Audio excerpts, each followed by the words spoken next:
What's up and welcome to another Mograph Mocast. I'm Dave. And I'm Matt, and joining us today is our good friend, Mr. Victor Dimitrov. What's up, y'all? And Mograph is a supplement to our site, Mograph.com, which is a motion graphics tutorial site with tutorials, plugins, podcasts, and other Mograph stuff. And on the show, we talk about everything ranging from motion graphics to Cinema 4D, After Effects, plugins, render engines, doing business, doing taxes, being a contractor, or working for the man. You can email us info@mograph.com. Let us know what you think about the show, questions, comments, concerns, queries, grievances. We really like to get your topic ideas. It's a new year coming up here, 2020. Hashtag 2020. We are not going to talk about our New Year's resolutions because, you know... Man, it's the same every year. Half plan, man. It's the same every year. Lose weight and save money. And you know what I fail at every year? Lose weight and saving money. Saving money. I do not feel like you have to change your goals in life based on the position of the Earth in orbit around the sun. It makes it easier to wrap it around in your head. It's like saying, "Oh, I'm going to start dieting on Monday." You know, I'm dieting today. You know, it's Monday. You? Yeah. Did you start today? Yeah, dude. I had a healthy choice lunch. It was disgusting and gross. It had no flavor. Healthy choice? Something like is healthy choice still around? I don't know. It was one of those little microwavable things. It's 280 calories. Ooh. Yeah, that's it was like fettuccine Alfredo with chicken, and it was disgusting. Like it was literally no flavor. Yep. I forget what dieting is like. It sucks. No pain, no gain. I just need to work out more. Meal prep. That's the biggest thing. And meal prep. Then you have actual good food for 200 calories. Nah. You know? Nah. Just eat the frozen chicken. The frozen. See, I'd love to do the keto diet, but like my tum-tums gets a little rumbly from all the I just can't handle I can't handle like heavy fats and stuff like that, you know? Oh, yeah, because of your... Just eat cereal all day, man. I do. I actually do. I had 3 bowls of cereal. You should see. I'm the only one in my house that eats cereal, and I've got 12 boxes of cereal. But not Fruit Loops, you know? No, it's like Life cereal and Honey Nut Chex are my 2 favorites, but you better believe I definitely have 2 boxes of Fruity Pebbles in my pantry now. Fair. And the older you get, the more Special K tastes good. Yeah, gotta keep it regular. Fact. My kid, we were picking up some cereal the other day. My kid said, "Oh, look, Kix." And I said, "No, that's kid tested, but not kid approved. It is only mother approved." Right, it is not kid approved because it tastes like cardboard. And it's not even the kind that you can like sprinkle sugar on and it's okay, like Rice Krispie treats. Rice Krispie treats, you throw like 4 spoonfuls of sugar, you're good to go. Right? Dude, the trick is honey. Just like rock honey on like Rice Krispies and you're good to go. Right. Totally. Mm-hmm. Yeah, Billy says flavor is optional DLC. It's true. That is very true. Yeah, so the week wrap up, hopefully everybody had a good holiday. Right after the show, after we did the show and I was drinking my scotch last week, went out and played some pool. You got a little toasty on that show. Flu. I feel like you got a little toasty. I did get a little toasty. I was going back and watching it. I was like, I don't remember any of this. Scotch.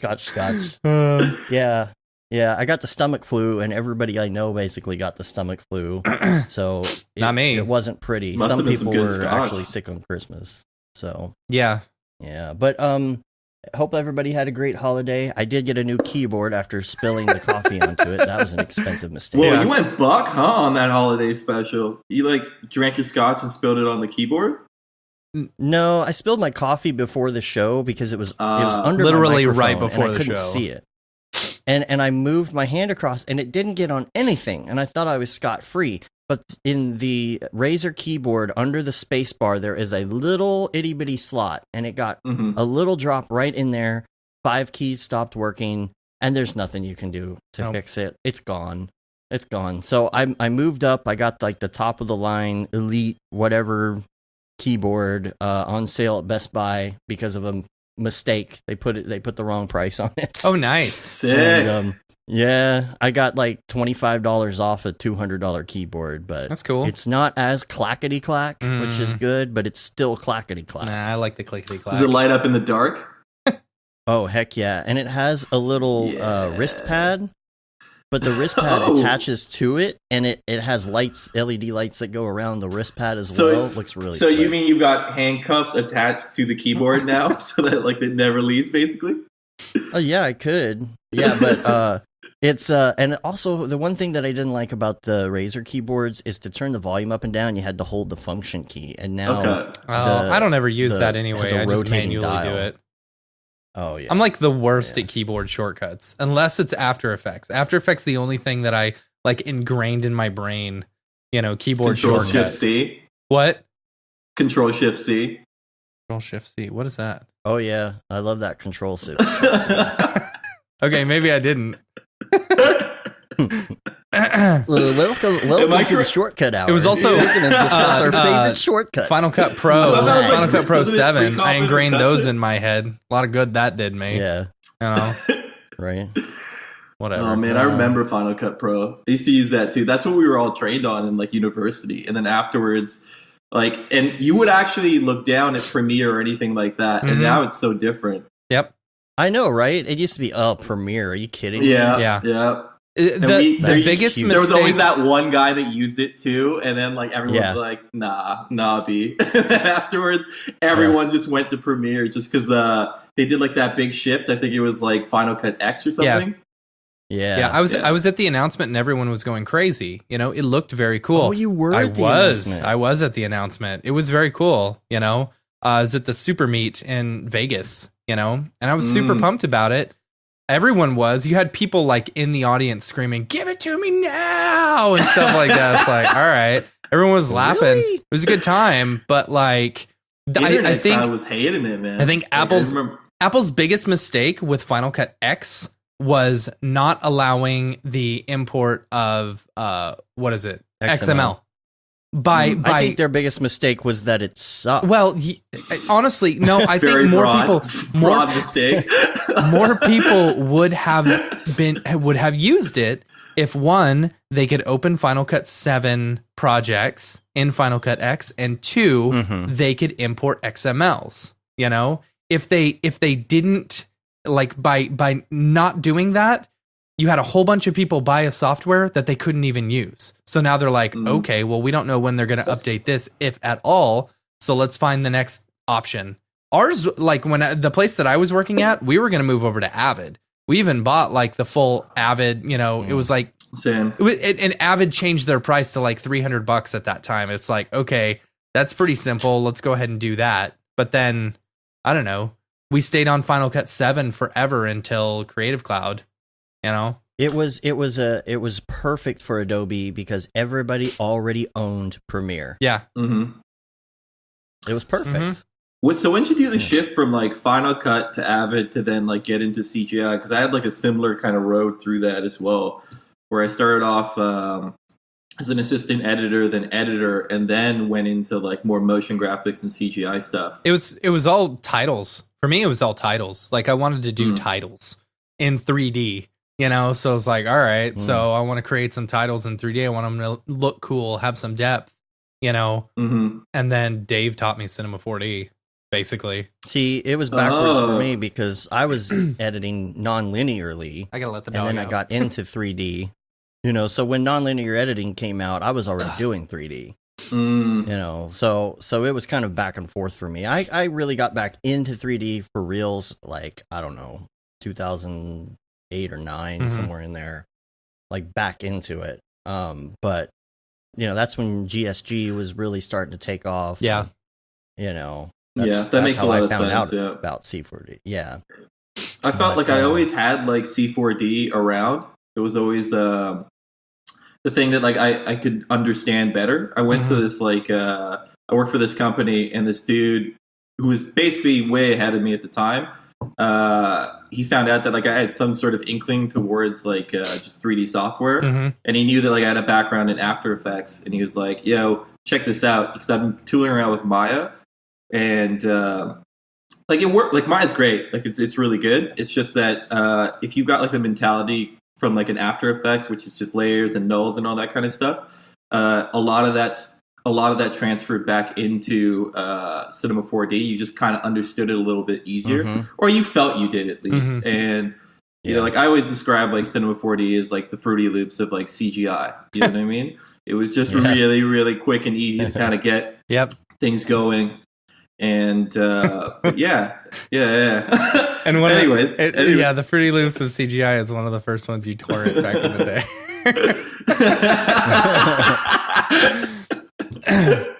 But it's easier to afford it now that they're on the subscription plan, so don't torrent people. Yeah, so true. I'm actually so glad they introduced that as well. Now they've got like that in tandem with Redshift, so you can get both, which is like super cool, man. Mm-hmm.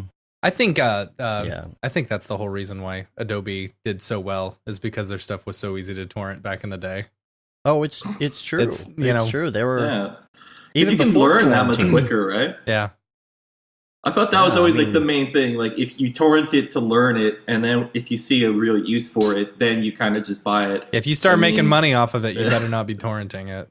Yeah, that's for sure. Yep. Oh, I think a lot of it was kids who were just messing with it in college, you know, and they're like, oh, I want that at home, and then they wouldn't even. So this is before torrent. They would copy the CD from their college, and they would bring it home and install it, and then when they go to get a job, people are like, well, what software do you know? And they're like, oh, I know Photoshop. Yeah. And they're like, oh, awesome, you're in. Yeah.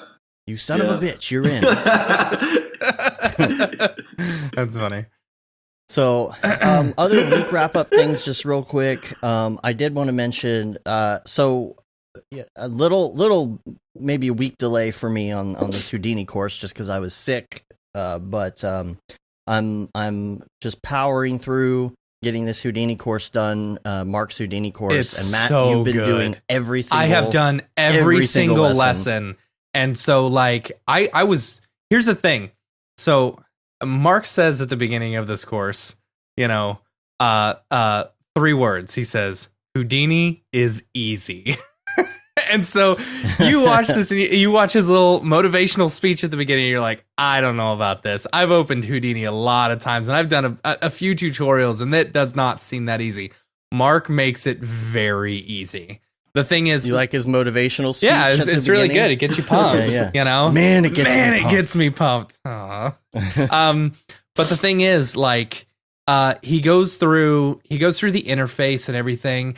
And what I loved about this, and I told him this, I said, like, it felt like, at least with the first little introduction, what he does is he goes through and he does like a full small project where it's like, this is how you light it. This is how you do a camera. This is how you rotate around. This is how you move about, you know, this is how you render, you know, and it's very simple and stuff. But like 90% of, I feel like, learning a software is feeling comfortable in the stuff that you're already doing in another program, you know, like creating a texture, rendering out something, you know, like if you're using Redshift like he does in this one, you know, like I already know all my settings from Redshift from C4D. So a lot of them are exactly the same, you know, materials are the same. The render stuff is the same. IPR is the same, you know, all that's the same.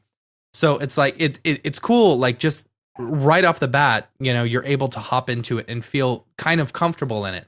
And then he starts digging down and you're learning about attributes and cops and chops and sops and vops. Sops and vops and like glops and I have always heard those and I'm like, you're just making up words now. And like now I know what they are, you know, and so I finished the whole first part and I feel extremely comfortable in Houdini, and I haven't even gotten to the particles and sims and, you know, any of that other stuff yet. Yeah. And like, so it's two parts and you're in the first part. Yeah. Or you're finishing the first part. Yeah. Which is like just 17 hours for the first part, which is awesome. It's crazy. So now you're into the fun stuff. Talk about the conversion from Cinema 4D. We talked earlier about this, but like what the benefits to Houdini and Cinema 4D is, because a lot of the people I think listening are C4D guys. So one thing that I have noticed, and I said this on the Houdini channel, it's like, you know, you'll go through and you'll lay down a whole series of nodes that, you know, are the same types of things that you would do in C4D, but I don't know whether it's just the procedural nature of it or, you know, whatever, but it is smooth as butter. You know, being able to move around in your viewport, it is so smooth. Yeah, and the other thing though is he's gearing this toward Cinema 4D. He is, users. yes. It's not that you have to know Cinema 4D to do it, but it's like he'll be in something and he's like, "This is just like so and so in Cinema 4D." You know, like this is like a selection tag. Groups are like selection tags, you know, and blah blah blah. Yeah.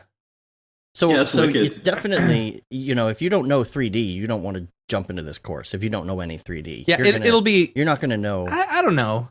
He goes over a little bit of modeling. You don't know any 3D at all? If you don't know any 3D at all, it might be a little bit harder for you, Yeah, like I'm able to follow along for the most part. Probably don't pick up Houdini if you don't know 3D at all. Right, right. It's probably not your first go-to.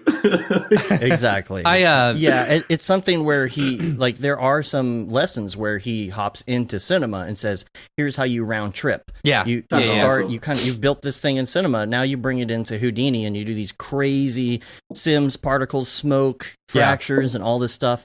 You do Olympics, then you bring it back. So he's showing that round trip process, because a lot of people are going to still stay in Cinema 4D. They're just going to go to Houdini for specific things and procedural things that they want to be able to do and come back to Cinema for finishing, Yeah, that makes it a lot more useful. Like the way that you described it right there, it just makes it so much more engaging for me personally. Yeah. The fact that it's still including your base knowledge of C4D within like the Houdini like workflow. Yeah. Mm-hmm. It's it's very cool. I'm excited about it. I really like this series, and I'm super glad that, Mark is with us and we're the ones putting it out, because honestly, like I probably would have bought this series if he had released it with someone else, because it's very good. It's very, very good. Yeah, he did a really great job. And him and I have been going back and forth while I've been editing this on some things. It's been really fun. We're gonna definitely take him out for some drinks and sushi when we're done. Absolutely. And celebrate, because it's been just a hell of a project. Yeah. How many parts are there? Part 1 is 17 hours. There's part 2, part 3. Or? There's 2 parts. The first part is like really getting comfortable in Houdini. Vops, sops, chops, cops, all of that stuff, and getting to know the interface and all that other stuff, rendering in Redshift, rendering in Mantra, and then learning about like attributes and stuff like that. There's a very big chapter on attributes, and that's about 6 chapters, and then there's 13. There's a thing total. That sorry, no, go ahead. Yeah, there's 13 total, but there's like even, I was showing, like I was screen sharing with Mark and Liam, and they noticed that there's one that kind of talks about some of the newer features as opposed to the older way of doing things in Houdini. Yeah. Because there's a lot of tutorials out there that show the old way. Yeah. And so they really liked that aspect of it, because he's showing you how to learn after you leave this course, because you're going to come up on these like older tutorials that say, here's how you do this thing, but then they're using this old node or this old way of doing things. And this is, just so if you come across this is the old way and this is the new way. Yeah. So, that's kind of cool. Yeah. I'm really excited to get into the rest of it. Dave can't edit them fast enough for me. Yeah, I'm trying. Yeah. Ooh, I'm trying. So, Peter, I think it's Peter. Did you guys watch the latest Rick and Morty episode, by the way? Yeah. Oh my god. Snake Jazz. Yeah. Snake Jazz. I thought Slut Dragons was like the one before that one. Like I couldn't breathe laughing when all like the old dragons kind of together. Oh my god. It's so gross. Peter in the chat asks, will this be covering in Houdini 18? So the thing with Houdini 18 is I started in Houdini 18 following along, and it follows along just fine. I did switch over to 17.5, the one that he's using, because at the time Redshift was not available for 18. But then literally after I spent a couple hours like trying to figure all that stuff out and installing the right one, they literally released the new version of Redshift for 18. But you'll be able to follow along just fine. You won't have any problems. So, and when will it be available? So I'm looking to get the editing completely done by the end of the week. That's my goal. We've been building all the assets and all the other stuff as we go, but it's just a matter of finishing the beta stuff. Yeah. So, if I were to ballpark it, I would say end of January at the latest. Yeah. So look for that. And I think for a majority of this, you can use the Apprentice version, the free version. Yes. Which is great. Once he starts going into like the Redshift stuff, you cannot install third-party renderers in the Apprentice version. So I went ahead. But he does show how to use the basic render engine. He does. Well. He shows how to use Mantra. Yeah. Mantra. And I don't know. So once he got to the Redshift stuff, I was like, okay, I'm in. I'm totally in. I'm gonna go ahead and purchase You son of a bitch, I'm in. The Redshift. I went ahead and purchased the Redshift, the indie version, which the indie version is such a good deal. It's $279 for 2 years. But it's modular too. Like this whole course is modular. So if something major changes in an update, we're able to go in and change one or two lessons. If something changes. So the last thing on the list, I just did also want to mention the upcoming episodes that we've got coming up as well. Next week, Russ Gauthier is going to be on. We just talked about him too. Yep. He's also doing like a Houdini course on Grayscale Gorilla Plus. Yeah. Yeah, on GSG Plus. Brienne Gag, she was at SIGGRAPH last year. Yes. She's going to be on the week after. Oh, Bree's actually going to be on? Yeah. That's going to be good. Yeah. That's good. She's dope. Yeah. And then the next week is going to be Fuck Render. Yeah. And then the week Montreal after that, native. Sakani Solomon's going to be on the week after that. Matt will be probably having a baby at that point. We'll probably be having a baby, if not sooner. So I'm really hoping it's... I hope it's sooner. My wife will probably not say she hopes it's sooner. I hope it's sooner than that, but... Would you say a name? Do we have a name? Yeah, it's Cooper. Cooper. Named after Dale Cooper from Twin Peaks. Oh, that's dope, man. You catch that the continuation? Oh man, yeah, it was I so don't want good. to interrupt. You do your stuff, Dave. I got. You got. Victor just wants to chat. He's ready to chat. Oh, we will have that. We will have that movie TV discussion. Don't worry, I got it on the list. No, Sakani's going to be on, and David Ariev is going to be the guest host. Oh, okay. For that. So that'll be fun. Yeah, that'll be both real done fun. A Star Wars short. Yeah, that'll be a 6-hour long show. So hope you're ready for that. Right. David Ariev will write down a list of 150 questions. Yep. And yeah.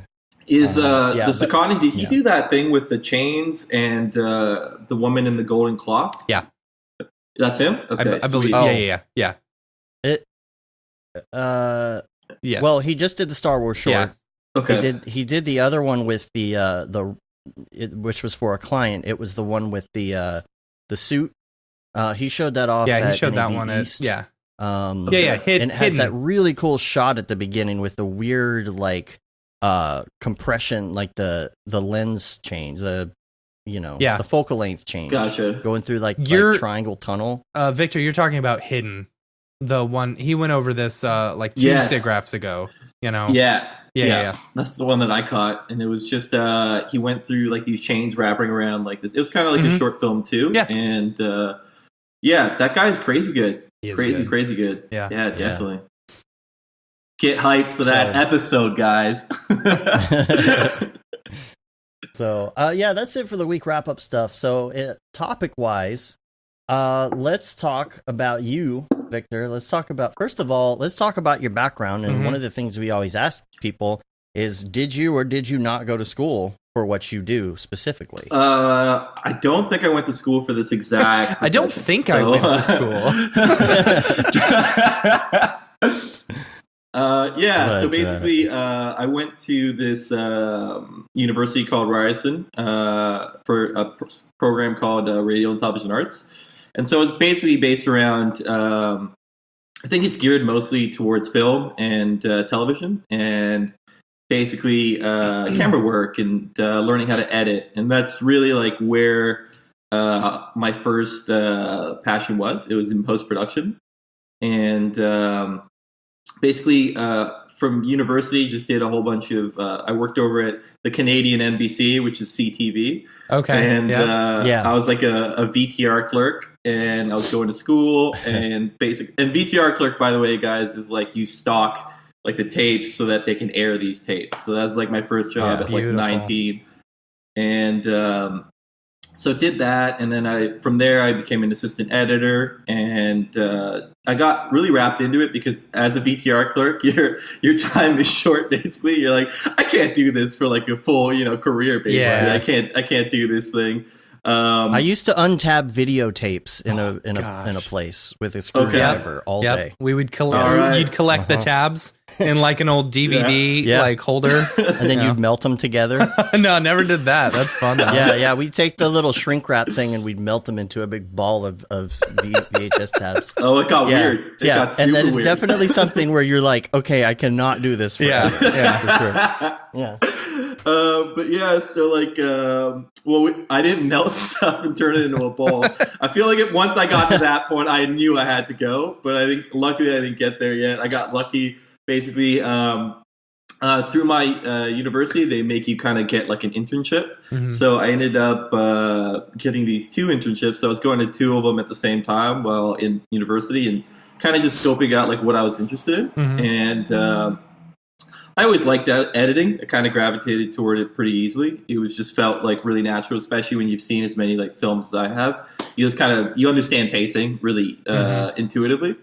And so I just fell into that, then became an editor, did that for 2 years, then I went to Montreal, did music for about 2 years. I really love rap music, so I ended up, and that was actually my first skill set. So getting into university was like, I didn't even do it the proper way, basically. I feel like the proper way is like you write an essay or they so dumb. Like for this program, they ask for like a portfolio. Uh-huh. So like I had a good background in hip hop and rapping. So like I ended up just like sending in like a track I recorded and then like a book of rhymes. And my dad was super pissed at me at the time. He was kind of like, why don't you take anything seriously? Yeah. And I was basically like, this is like the only way I could see myself wanting to go into a program. If they accept like a rap track and like a book of rhymes as like a portfolio piece, then it's worth me going into it. And I was always like super hard headed like that, but it ended up being the thing that got me in because it had like 4 streams within the program. So it was like studio, audio, EFP, which is like single cam work, and then digital media. And so they must have assumed that I was going to go into the audio thing, but as soon as I got the audio stream, I was like, all right, I can't rap forever. I need to get like a job. So I was like, I went straight in. I wanted to go into EFP. Like that was like the stuff I was most interested in at the time, or at least they thought so. But it got filled up, so they put me inside of digital media. And when they put me inside of digital media, I was in like a class with like 8 people, and they were like the coolest 8 people like you would ever meet. And the course was so open; it was kind of like do whatever you want to do as long as it's like different.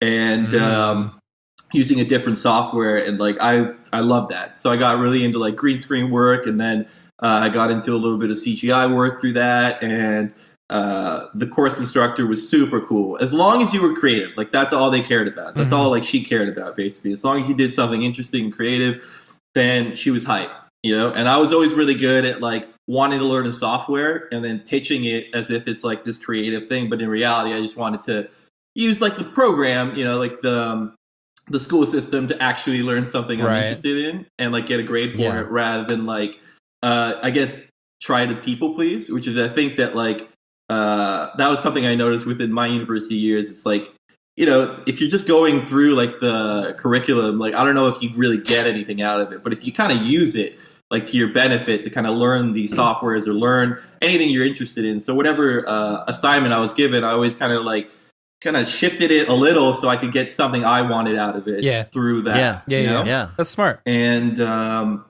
so I ended up digital media, and then ended up really gravitating towards learning softwares. It became really fun. I thought that was something that, I came in to that program being super uncomputer savvy, like ridiculously so. Like my older brother had to teach me Photoshop. I just didn't have a background in it. I was like, went to high school that was about like, essay writing. It was like awesome. Their main goal was to get you to become like a really good teacher or a professor, and that isn't really something I was ever interested in.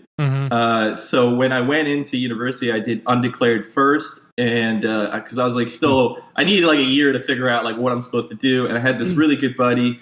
His name's Nestor, and he's in a band called Pup, and it's a really good punk band. And he went into this program that I went into first, and then he would report back to me and be like, "This is what we're doing." And I was like, "Oh, that sounds dope! Like, I want in on this." Yeah. Because we're like in undeclared, it was basically you're in a room with 100 or 200 people in a lecture hall. Like you're nobody. Yeah. You don't really have a connection. You're just like going in there, listening, and then you leave. And I'm still to this day not the most nervous person. But like even in that situation, I was like, I don't even want to raise my hand. Yeah. You know what I mean? Like I'm not going to get hurt. I don't know if my question's silly or not. I don't want to. I just would rather just go in there, do my time, and then leave. It's like prison. Right? The worst description of university. But like, I did that. He told me, and then I was like, cool, I want in this program. Did the rap stuff, got in, did the digital media, got out, was editing for a little bit. Then I fell into motion graphics, did music in Montreal, came back to Toronto, and from there worked at like a agency, and I was a post-production supervisor. I was doing it. It was fun. It was fun. Like the people, like I love the people I work with a lot. They were super cool, but I always kind of had this inkling for something just to grow. I still felt like I was in like that growing stage where I wanted to get better and better. And I saw this like animation done by Raoul Marx, and it was this astronaut thing. And I thought that was like the coolest shit on the goddamn planet, because I was always, and like the crazy part is like Beeple is super instrumental here as well, because like I said, I listened to shit tons of hip hop, and he directed or animated some stuff for this artist called Flying Lotus. And I had seen it, I thought it was so cool. And then, I would find out later on that like it's one guy doing this. And I was like such like a jack of all trades growing up, that when I found out that people like this existed, I was hyped, because that's, when it comes to like executing a vision, I feel like it should be like, it can't be like this democratic thing, like you have to have like a smaller group of people that kind of are instrumental with it, so that like you have like this actual vision that you're trying to accomplish. And I mean, I haven't seen the newest Star Wars, but I feel that was a big problem with Star Wars. It's like they didn't know their roadmap going into it. And so they had like, they were doing one movie at a time, and so many people were involved in it, where it's like, it's too successful, where no one can actually execute a vision. They have to please all these demos. And I feel like when it comes to a lot of art, like you have to have like that kind of person that kind of guides it. And when I found out about Beeple, and I found out about Raoul Marx, and that it was one guy doing it, I did a shit ton of research to basically figure out like how. Like I want to know what's the secret, right? Because like I messed around with cinema, and I messed around with After Effects, and I still didn't really understand the pipeline. And even like in that time period before kind of becoming a post-production supervisor, it was just kind of like I'd mess around with Element in cinema. I never did the deep dive into Cinema 4D until I kind of saw those two projects, where I was just kind of blown away by it. And then I found out, it's like, okay, what's the plugin? What are they doing different? And for both those guys, it was like Octane. And as soon as I was like, what is this thing? And I watched like a couple tutorials, and it was so confusing. If you didn't have like and back then there weren't like these like, there weren't a bunch of tutorials. Octane tutorials, right? No. You had to dig like crazy. And so I would find like, a little like I torrent like a tutorial or something like that like explained to me like direct lighting and path tracing. Still didn't really know what that meant, but I was like, all right, like cool, like kind of getting a hold of this. And then someone else would like that, like almost like next week someone would release something else, and then everyone's kind of like learning together through like the chats and the forums. And ended up like subscribing to that Facebook, like the Facebook page or the Facebook group, and that like, and then there's In Life Thrill. He put out that course that you can buy. Yeah, 100%. That's the one that I use, right? Yeah, me too. You get that, and he breaks it down, and it starts to make sense, you know. And as soon as it starts to make sense, then it's like, okay, cool. I feel like I get how these guys were able to do this. I'm still blown away, you know, because they had to learn completely different back then. Like I get like there weren't like the same. Like there's a new guy coming out with the tutorial almost every week, like for like Octane and you know. Yeah. But like back then, like those guys were masters at such like without like the same resources, you know. Like even I watched this tutorial a while back. I can't remember exactly who did it, but it was breaking down how Beeple used to do his fog. You know, he'd take like a cube, use the refraction, the transmission node, turn into that. It was such a different way, and then eventually, like you got like a fog volume. You got like these different methods within the HDR, like the sun, as a way to doing like a mass kind of environment fog. And I don't know, it ended up being now super he just cool does a Z depth pass like in the info passes to be really quick about it. Yeah. But it was just like at that time period, it was like super exciting. And then you had like you know, the David Arias come out, and they were just like, you know, like to this day, I just think that I love that person. I think he's such a good dude. I think he's awesome to hang around with, and just such a giving person. I like that dude, you know, and I get that like you guys are friends and we can joke, but like for real, like I want to give that guy as much respect as I can, because without him, I just don't think I would have gotten the grasp over that software the way that I did, you know, like super helpful. He dropped, and the coolest part was that he always had like a project that was beautiful to see beforehand, and then he would walk you through it. Instead of like, you know, these tutorials where it's like, it looks like dog shit in the beginning, it looks like dog shit in the end, but they're showing you how to do it so you can like technically make it 10 times better, of course, right? But he would show you this beautiful piece, so you were like, like I gotta know how he did that. And you would stick to the very end. And man, I remember for the longest time within that group, it was certain people knew how to do like God rays, you know, and then and like some people knew how to do like really good forestry work, where they like forester work where you could see the grass, and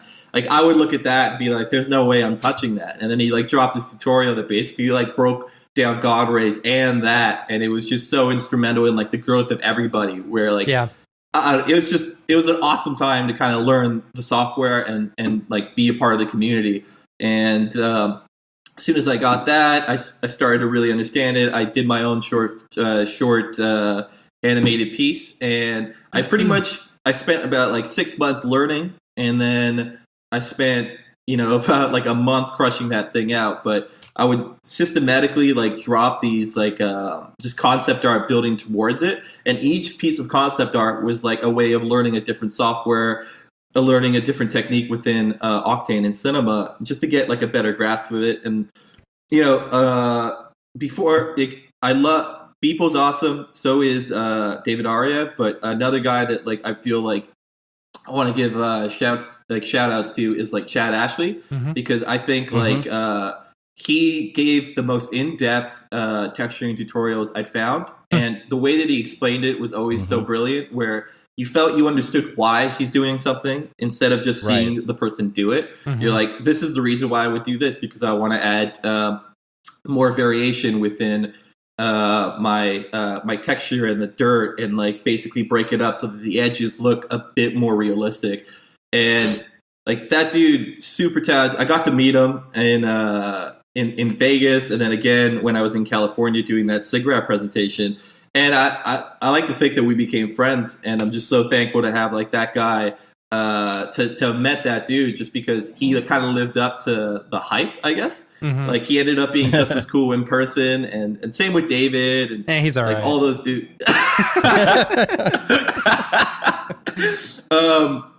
Like to be honest, if it wasn't for David inviting me down to Las Vegas, I doubt I would have met you guys, and I doubt I would have like even presented in SIGGRAPH, because Ariev is the reason for many of us.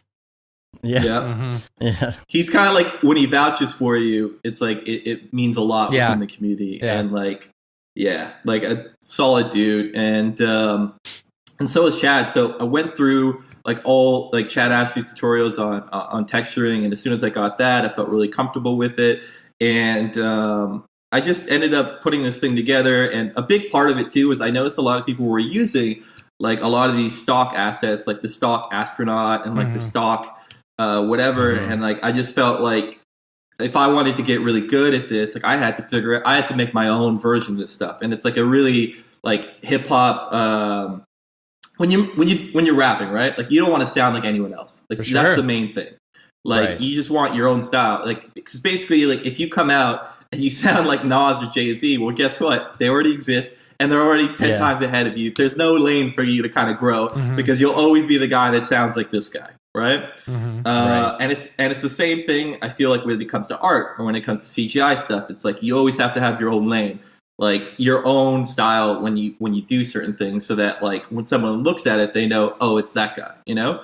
Like there's some really awesome like everyday artists on Instagram that I check out, and like the one is like Innard Sound, or I think I'm screwing it up, but like there's a guy called Innard Sound. There's Josh Pierce. I really dig his stuff, and then Oz Cheese or something. I OZCHIGE. I think I'm screwing it up, but like they do really, or Stuzor or something like that. They're like they've got their like look, you know, and Beeple has a look, and the cool part about that is that I could see all 4 or 5 of those guys and know, okay, that's him, that's him, that's him. Yeah. And when it came to like making my own stuff, I was like, all right, then I'm gonna make my own astronaut, and he's gonna look dope as fuck. And I'm gonna do my own spaceship, and I'm gonna base it on the things that I think are really cool. So like I grew up with aliens and just a Blade Runner and just all these things that I really loved, and I just wanted them infused within my work because I felt they were the things that made me interested in this craft, period. So, like the astronaut is based on Metroid, and the Raoul March astronaut. And then Halo, like I grew up with Halo, so I gotta put it in there. I gotta slide something in there. That was like a big thing for the visor. I was like, I gotta pay homage to the stuff that I loved and the stuff that like influenced me or made me interested. A lot of it, yeah. So like a lot of it is that. Some of it is like for the buttons on like the thing. I was like, I'm too lazy. I'll just like kit bash that shit. And then like, but like in reality, it's just basically like the cool stuff is the texturing work on that. Yeah, the rest of it, it's a pretty basic astronaut if you look at it. But it was just like I wanted it to look super old school. And kind of like a blend, like kind of like a steampunky sort of thing, but with still elements of just like I want it bulkier, and I just want him to look different than like everyone else's thing. And anyways, sorry, I was like going deep into this. He got done, and then the spaceship got done, and that was like a combination of those 3 things too. It's just like, all right, let's set up the main shape, and I spent like a month on both things, like the astronaut and the spaceship, and it was just I named it after my friend's cat that passed away, which was super sad, but like that cat was dope as shit. So like, and I did this like album called the Afterthought album, like maybe like it's about 2 years ago now. So if you look at any of my work, it's always hip hop, and there's always like a hip hop track. So my buddy Snafu76 makes the beats, and I used to rap on those beats. And these days, I'm just like putting his music on here. And whenever we work together, I would go under Weightofthought. So like the artist name came from the rap name, and I just like transferred it over, and it just kind of like grew into its own thing. But I've listened on Spotify. Oh yeah, you check that out. Your boy can rhyme. But I checked it out. Yeah, cool, man. It's really old school 90s stuff. So if you liked Big L, KRS-One, what else did I grow up on? Like Tribe Called Quest, so like it's more in vein of that. So it's old school stuff. So you're not going to hear me do mumble rap or get super heavily sauced on lean and talk about that. Not as many triplet notes. As yeah. Or like the like that, yeah. So none of that. So it's mostly like it's just like music that I grew up with from my time period. If you dug like Pete Rock and CO Smooth, like that kind of stuff. It's old school as shit, but I really dug it. And like that was my first love, right? And so when I'm doing like my second love, which is CGI and animation stuff, I really like to always drop a little bit of that within my work, just because I don't ever want to not like rap. You know, like I feel like it's just, that's like, even if you looked at like high school or middle school, like we all just like grew up on a certain kind of like hip hop, and that's like, I feel like it carried through to our adulthood, where a lot of us are like still doing cool shit, basically. And I feel like a lot of it's based on like the principles like learned from hip hop, basically. Yeah. So anyways, did that animation thing, dropped it on the internet, and somebody wrote underneath like on my Twitter when I posted it up, like someone wrote something that at the time I was just like, I wasn't happy with it, right? Someone wrote and they meant it as a compliment, but I was just kind of like, anyways, I'll tell you. So never take everything that people say on Twitter with a no, grain it's not one of those things. It's not one of those things. Never look at the comments. That's what people always told me. That. But someone had written like, hey, move over David Aria if there's a new guy in town, basically, because the astronaut thing, right? And so I wrote under, and David wrote under it. And at that time, we had like very little interaction. Like I might have tagged him in a post or something like that, right? And someone wrote that, and then underneath that, I wrote like, there is no like weight of thought without a David Aria. I've been going to the Church of Octane Jesus for years. That's funny, right? And then he wrote back, and he's like, "Thanks for saying that." And then that's how like the friendship kind of began. Yeah. And because like facts, like you have to give daps to the guy that like, you know, I owe so much that. That's right. Totally. And now say 3 spaces and 2 forces, and you will be absolved of your sins. Yes. He died for our pixels. Yeah. For what is it? For our samples. For our samples. Yeah. Okay. Yeah. But yeah, I don't know. And then I released it. I got to meet Matthias down in while I was in Vegas, and then I was like, I saw Beeple. We were talking. And I was like, hey, man, I just finished this animated thing. Like, you want to check it out? It's like, yeah, absolutely. And so I'm showing it to him. Matthias walks by, and I've already been, like, I knew Nick from Toronto, and Nick kind of put in a good word for me, too. And Matthias, Nick Denberer, for you guys that don't know, he's Smearballs. One of the funniest, like, chillest dudes ever. Really, like, just a humble, nice guy. I showed my family his reel during Christmas. Oh, my God. Oh, gosh. Yo, but you know how we were talking about style? Like, that guy's got his style, right? Yep. Like, when you see definitely. it, you're like, that's who that is. Yep. And it, like, I think he was that. also the little kid in Polar Express. The kid with the glasses in Polar Express. Was he? Looks just like him. Yeah, look him up on the internet. He looks just like him. I gotta see this. All right. Yeah. But basically, like, Matthias saw it, and then we had a chat, and he's like, you gotta come and talk to Talking Sigraph. And I was like, sure, man, I'm in. I didn't, you know, I felt it was like, kind of like, okay, cool, we'll see if anything materializes. And then lo and behold, June hit. And then he messaged me. He's like, hey, like, I was serious about it. Let's hop on Skype. And he invited me down, and I did it. And it was like super worthwhile. And the best part was, like, they were trying this year to basically include more women within like the Maxon space of like CGI. And I thought that was really wicked, because you got to see like a lot of different styles. And for me, it was very cool. So cool, man. Like, That's him, right? So good. I was watching the movie. I was like, oh my gosh.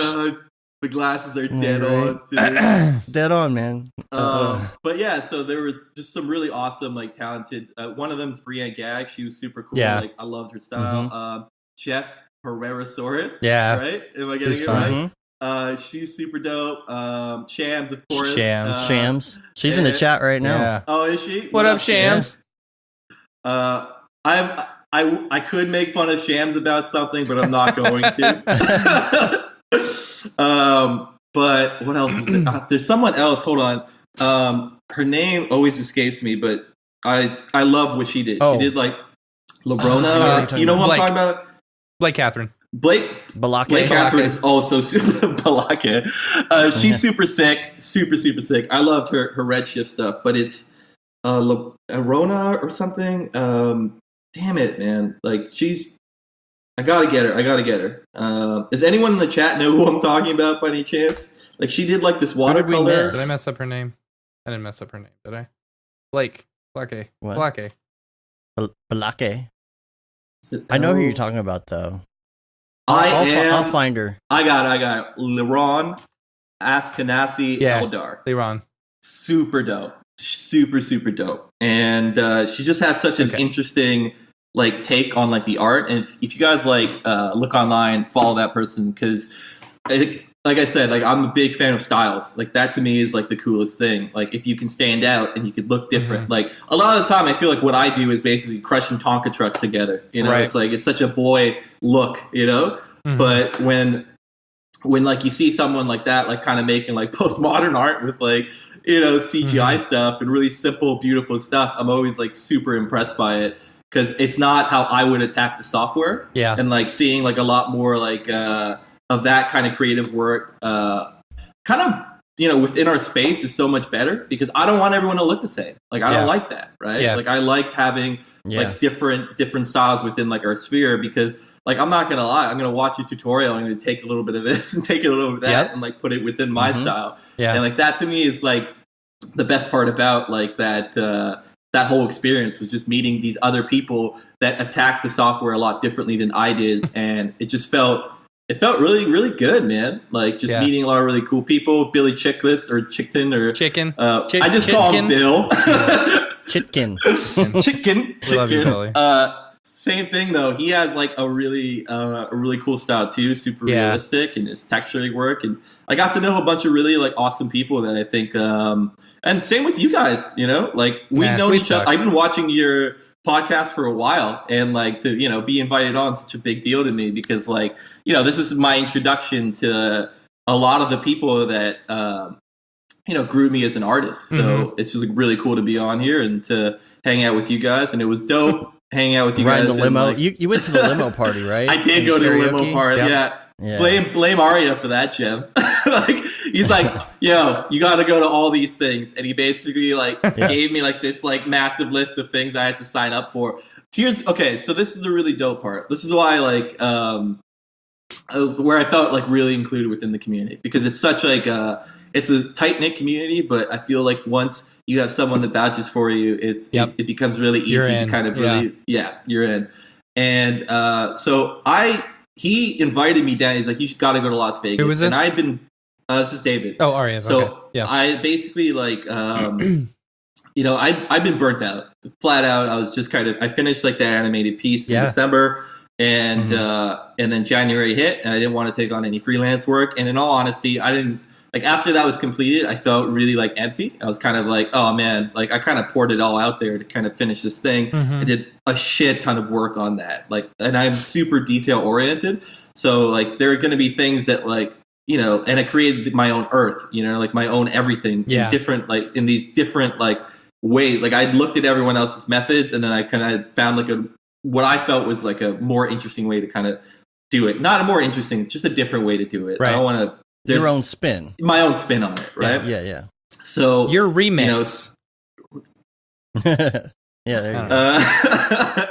But same thing with the asteroid space station. Is just these different kind of methods to kind of get the same result. But like by the end of it, I was kind of just I just didn't want to look at a computer screen anymore. And when I released it, it started to, you know, go a little bit viral, which is really cool. And I just like at the end of that, I was like, oh man, like I'm done. I don't know if I want to do this anymore. Yeah. Like I just like I'm finished. I've peaked. I'm done. Not even peak. It's just like I'm done. Yeah. You know? Like if the peak is over here, like I'm probably all right. Now I'm ready for the VHS tapes to just keep on pulling VHS tapes. I want to go back to that. Like tabs, get like a nice gooey ball out of it, you know. But like I was just like I was done, and but then when we had talked prior, he had mentioned Las Vegas, and I was like, you know what, like I think I'm comfortable like to meet these people that I really like, that I've grown up kind of learning from, because like for the longest time I felt that you don't go to these things until you know what you're talking about. You know, you don't want to like waste like a meeting. It's bullshit. It's bullshit. It is. Like meet these. I got people. my first like, Cinema 4D shirt by asking a really stupid question at the Maxon booth years and years and years and years ago. Back when there was only like 5 people watching Nick Campbell like do his presentation. Oh man, you know? That's crazy. Yeah, that's crazy. What was the question? Do you remember by any chance? Is this going to be available online for? Is this tutorial going to be online? That was. I just wanted a T-shirt really bad. I had no idea what I was talking about, but they gave me one. Sick. Yeah. Sick. Mission accomplished.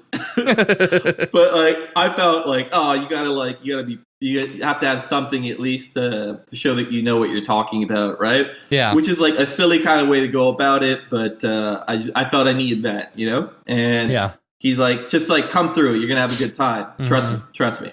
And so he sends me the list of these things, and I decide like, all right, I'm gonna do it. I asked a buddy of mine, I'm like, yo, man, like, you want to come down with me to Vegas? Like, I feel like going. And he's like, yeah. And then decides like maybe like a week later, I don't think I could do it. I don't think I can get the time off work. And I was like, you're going to go by yourself? I'm going to go by myself. Yeah, I've done it. And I was like, I went by myself a few times. You know, it's fine. It's totally like you have a good time. And this was before I even knew anyone, and I wasn't going out and partying.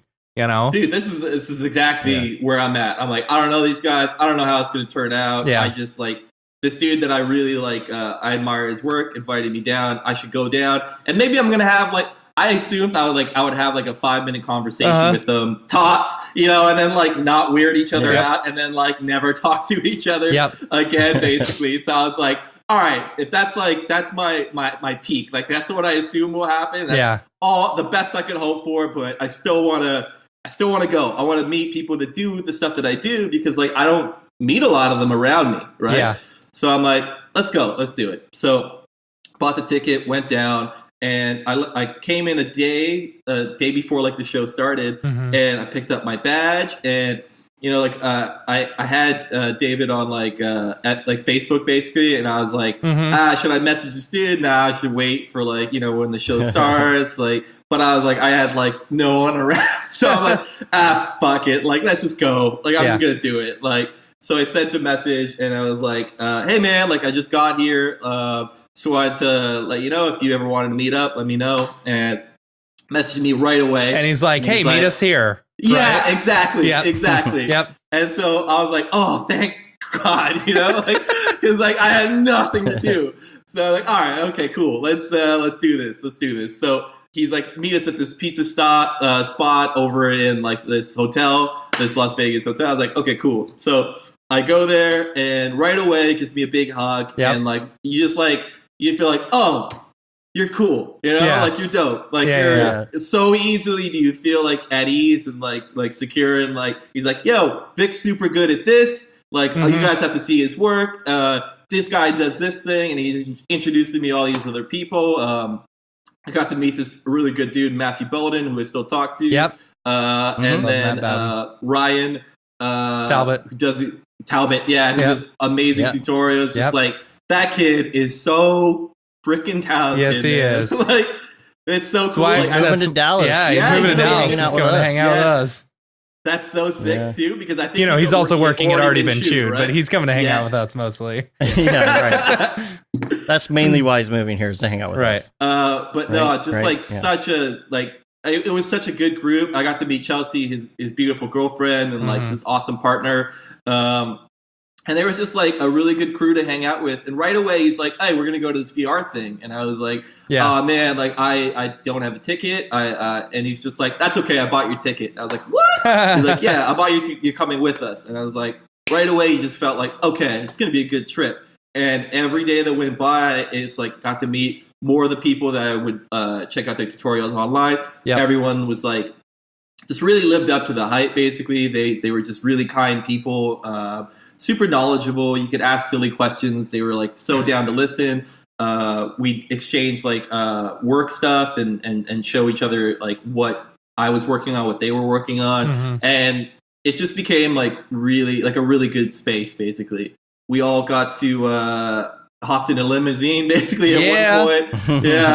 And you know, we won't talk about what happened in that limousine, but it was like beautiful to see everyone just kind of like getting along and just chilling out, man. And I could tell that a lot of people were in the same position I was, where they had probably grinded it out for a while and they just needed this, you know, like they needed this to basically like just really just unwind a little bit. And you know, in that process, made some really good friends. And then when I went back in to Cali, the same people were there, and you just felt like, we're good. Oh, also Zachary Darren, also really talented dude. Got to meet him. He was in part of like the crew with his girlfriend Brittany England, I think is her last name. Zach Corzine. No, Zachary Corzine.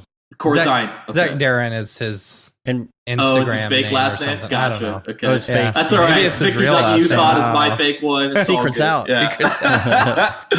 But no, man. Fuckrender's in the chat. He's asking, are you still in Montreal or where are you now? Yeah, what do you think? Think of this. Oh man. Yeah, definitly. I didn't know. Montreal. I couldn't remember if you were in like Toronto or. Nah, okay. I just moved here.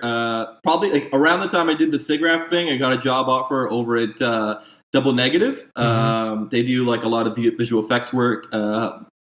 Similar to NPC and some other places, but they've got a really good like work environment basically. So they offered me a full-time gig. So I'm over there working full-time with them. And that's why like I moved here in like about a week. And just like shouts out to Hernan Vietri and Josh Urak. Those are the two people I work with. This beautiful human being, 40-year-old man, and I work with this 23-year-old dude. So I get to like pretty much have like the best of both worlds. I get the experience balance of like you out. the experience of this like really talented motion graphics artist, and then this like new school dude like Josh, who's just like I can joke around with, super talented too. But like you get like the best of both worlds, like sitting beside me, which is like so entertaining. But like since I moved here, it's just been dope. Like I miss the city. Like it's like I grew up in Toronto, but like this is just so much better. It's just so much nicer. Says he's going to be back next summer. Oh yeah. I should probably also mention that you turned it around and showed the snow outside. Yeah. For those listening to audio. Yeah. But so I guess here's a question, and I guess since you're working somewhere, this may still apply. I don't know what your involvement is in like the entire process, because it varies, when you work at a place, how much you're involved in like just doing your thing or the bigger picture or whatever it is. But the question that comes up this time of year is, okay, holidays are over, January's coming up. Now it's time to like get clients again and get moving, keep this train running, Right. So, is there anything that you guys do there, or do you still just have projects that are ongoing that are maybe on pause? Oh, dude, it varies. Yeah, this company's pretty massive, man. It's they did like the visual effects work for I think Blade Runner, Ex Machina, just like a bunch of like sci-fi films that are super dope. They did Chernobyl as well. It's less nice. Like I'm not even a part of like client getting or anything like that. I'm literally I just go in, do my art stuff and then bounce out. But it's I don't know if I can answer that anymore. Like I feel like when I was freelancing, it's like I would have like I would know like a certain path towards that, but currently like I just, I find that lately it's just this kind of stuff, like even doing this podcast or doing the SIGGRAPH presentation, it opened like more doors of like people coming through and like finding you basically and going, I want that style. But lately that's more or less the path I've been on. I haven't been really chasing freelance work. I haven't been pursuing it. I feel like that was a big part of like that growth process that I was talking about earlier, where it was like after the burnout, I was like, I don't know if I loved freelancing for as long as I did it, and I would still go back to it. It's just I think I operate in waves basically, which is that sometimes like I want like that kind of freedom and that kind of like growth, and I feel like if you want to grow as like an artist, I think the only way you're gonna do it like for real is through freelancing, like that lifestyle, because it affords you the time to learn, to choose to learn, to not have someone over your shoulder, basically going, do this at this timeline, basically, and get this out the door. And like, I feel like when you do take a full-time gig, I would hope that you've done your growth beforehand rather than expecting there to be growth within a full-time gig. It can still be there, and you can definitely work the job that way. But a lot of the time, I feel like going into it, I'm being forced to depend on the skill sets that I have rather than like exploring new and different ways to kind of go about things. I feel like when I do that, it's on my own time. And you can bring that into the job. But in freelancing, I feel like you can bring that into the work too, because you don't have these tight deadlines. You don't have, you just have like way more, because you're your own boss. You can choose when to experiment. You can choose when to take that extra hour. But that's not to say I'm not learning stuff currently, though. I will say this, like I got lucky with this gig. So currently, like I'm an Octane guy, Cinema 4D, Octane, and those are like my weapons of choice, and After Effects to composite everything together. But currently, because they want us to work in teams, it's like, you know, they got Redshift, which is really cool. I've been messing around with X particles and kind of getting like my head around those things. And like coming from Octane to Redshift, it's so interesting. It's very different. It's a whole different animal. Yeah. Octane does things differently than any other render engine. And that's okay. That doesn't make it bad. It just means it's a different way of working. Which is fine. 100%. It's like, it feels like you could get things going a lot quicker in Octane more than anything else. Like I could open it up. It's like the learning curve is, I guess, like if you're coming from like I don't know, like Arnold or what's the other one? V-Ray. V-Ray, exactly. If you're coming from those two, I feel like you should get Redshift. Similar. Yeah, it's so similar. You can easily get a whole, like you'll know what to do. But like Octane is like, it's like freak child of like it just. But the learning curve is high because it's not like anything else. But once you cross that learning curve, it is the fastest, easiest way to get things out. Yeah, you know. Yeah, time to first pixel is the fastest in any render engine. You know, I will say that. Yeah, it just feels like I feel it's super intuitive that way, where it's like I could see the results super quickly. I don't have to like mess around with too many like settings beforehand to kind of get it to look the way that I need to look. But you know, the trade up, you know, I will admit that it crashes a lot. You know, like it does. At least for me, I haven't had that many problems with it. Like I'll get some. It's funny if I stay away from it, either Redshift or Octane for a while, and then I go into one of them, I'll get a few crashes. Then eventually they'll go away. Right? Okay. I had like, and for me, I've had a lot less recently in 2019 than I ever had before. I've noticed. So when I was working on this, when I was working on that animated piece, I remember putting the like one of my animations through the renderer, and it was like 25 minutes a frame, and I remember going, "Oh Christ, no!" Right? Because like I had done what I felt was like everything correctly to kind of tone it down. I was like, "Shit!" Like I have to now go into this and bring down a lot of the polys and maybe sacrifice some of this look, like tone it down. And I was like so frustrated, and I went away. I was like, you know what? Like I can't look at the screen anymore. I went away for a day, and then I came back, and they updated Octane. Oh, that's like funny. They can't. And so as soon as I updated, it was like from 25 minutes to 4.5 minutes a frame, and I was like, oh my god, like that's like saved my life. Yeah, you know. But like that kind of stuff happens. It doesn't happen a lot. Here's the thing: I love Octane. Like I will always love it. That's like my first. If I were to choose like between currently what my skill sets are, like I'm always going to go that way because I can get everything that I feel I needed out of that renderer. I was able to get basically. Yeah, like I could really just utilize it so intuitively. I knew that software. You know. Currently, though, I am noticing there are some really cool things about like Redshift, and I'm starting to understand it. You know, like currently starting.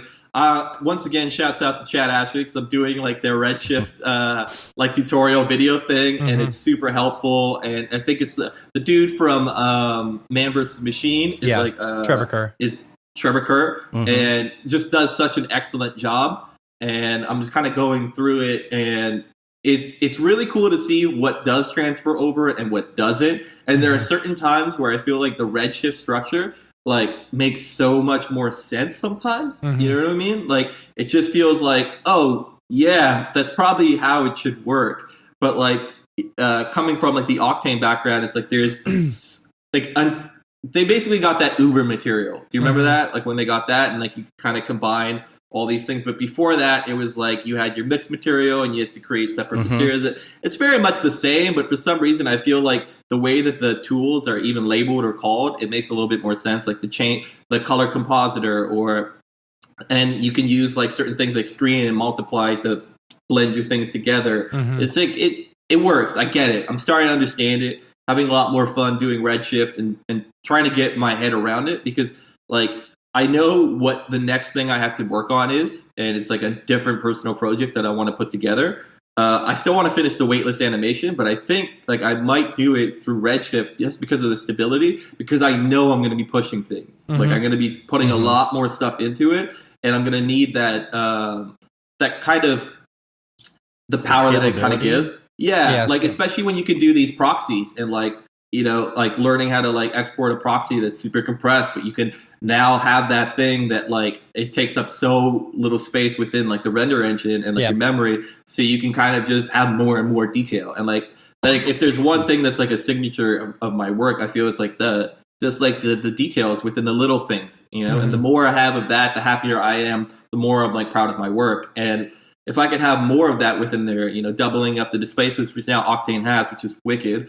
But at the time, it didn't. Like, at the time when I was thinking about Redshift was when Redshift basically you could have multiple displacements instead of just like one displacement per material, basically. Right. But that's changed. Yeah, you know, there was a time too when Octane didn't have a spotlight. Like you couldn't like get that. Now it's got that too. So I know we made a lot of money off of that. I know you did. Are still making numbers too. We had 2 orders this week. Yeah. It's like, all right. Oh man, that was the best though. Like, you know, like I said though, that was the cool part about Octane. It was like you knew you were a part of like this little group of people, and you all had the same. Because to get good at it, you had to have like a similar mindset. Basically, you had to really want to get good at it. Yeah. You know, you had to search for it. So when you got good at it, it was this earned thing that felt like, oh, I got this. You know, like currently it's like. It still feels the same. Like I still feel like you need to expand your tool sets, and like that's the fun part. Like just kind of learning something new and like not resting on your laurels. And that's why I'm kind of just learning Redshift currently. It's like do Redshift and learn some X particles just because it's new to me personally. Like I've never used those things. Wait until that Houdini course comes out. Oh man. Yeah, I'm actually pretty excited about it. You know, like I said, I've got like that Grayscale Gorilla Plus thing, and I've seen like maybe the first part of the Russ Gauthier and Gauthier. I'm not particularly sure how to pronounce it. If I'm butchering it, like you know, Gauthier, like the singer. He's like really talented dude, and I'm starting to feel like it could be interesting to learn Houdini. You know, like I just think that for sure, I feel like our industry is kind of going towards that, and you know. Having someone that can break it down to the way that you say, which is like it's easy, you know, going at it through that methodology is like going to be super valuable. It. Mark says it.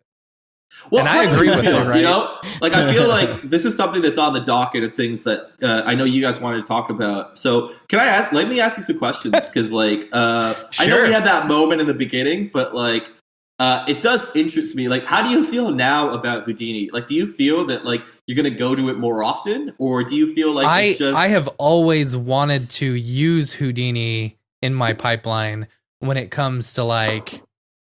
So what I would use Houdini for would be any sort of particles or fire or smoke sims or something, stuff that you would need X particles or TFD or but like the hardcore ones, the really hardcore ones. Yeah. Like if I'm doing particle stuff, I would probably do it in Houdini, you know. Okay. Because it's just I don't know.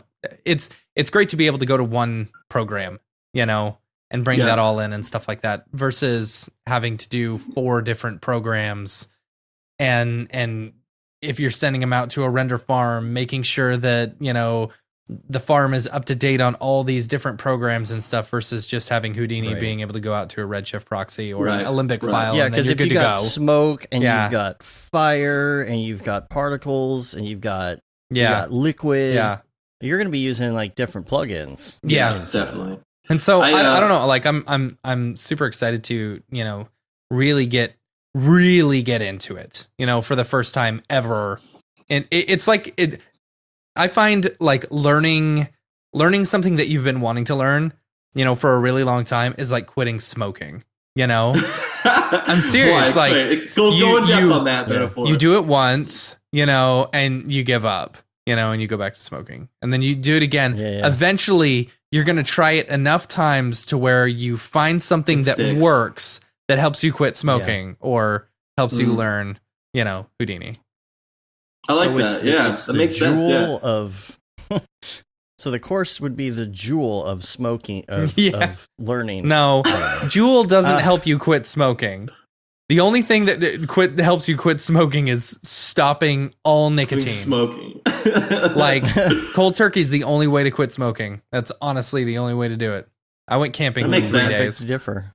Yeah, I feel like when it comes to that, it's like you keep trying to top how long you haven't smoked, basically. Right. Like if you go a week, try and beat it by a day. If you can beat and you keep beating it, because you're gonna have these like everyone thinks that like quitting anything is like particularly like just do it cold turkey, right? Mm-hmm. But it's always like there's a couple stumbles along the way of quitting anything. Yeah, it's like I forget which of the Three Stooges said it. But it's if at first you don't succeed, keep on sucking till you do succeed. Yeah. No, that was I thought that was from Adventure Time, wasn't it? Wasn't that what the dog said? It's definite. Sucking is just the first part of being okay at something, Yeah. Well, that's a different phrase. Yeah, whatever. Anyway, but like, no, it's a good course. I'm very excited for everyone to get their hands on it. Yeah, man. So before I wanted to get into like the like movies and all that kind of stuff too. Okay, cool. Before we do that though, I think Victor's also trying to beat Ariev's record for longest show. No, whatever. We're only in an hour 20. I know. I'm just messing that's with you. Way. We're at an hour 20 right now. We're at an hour 20 now. Yeah. Shut the wow. I was so scared. I was so scared about this. I was like, I got tops 10 minutes of content. Yeah. Tops. Like, what are we gonna say? Yeah. No. Real quick, I wanted to do some links.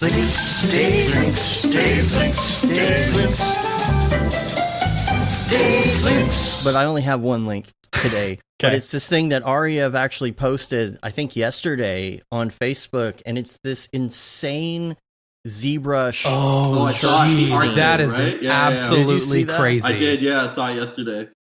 Like, dude, it looks like an old Renaissance painting or something, and then you realize that is actually like a 3D ZBrush.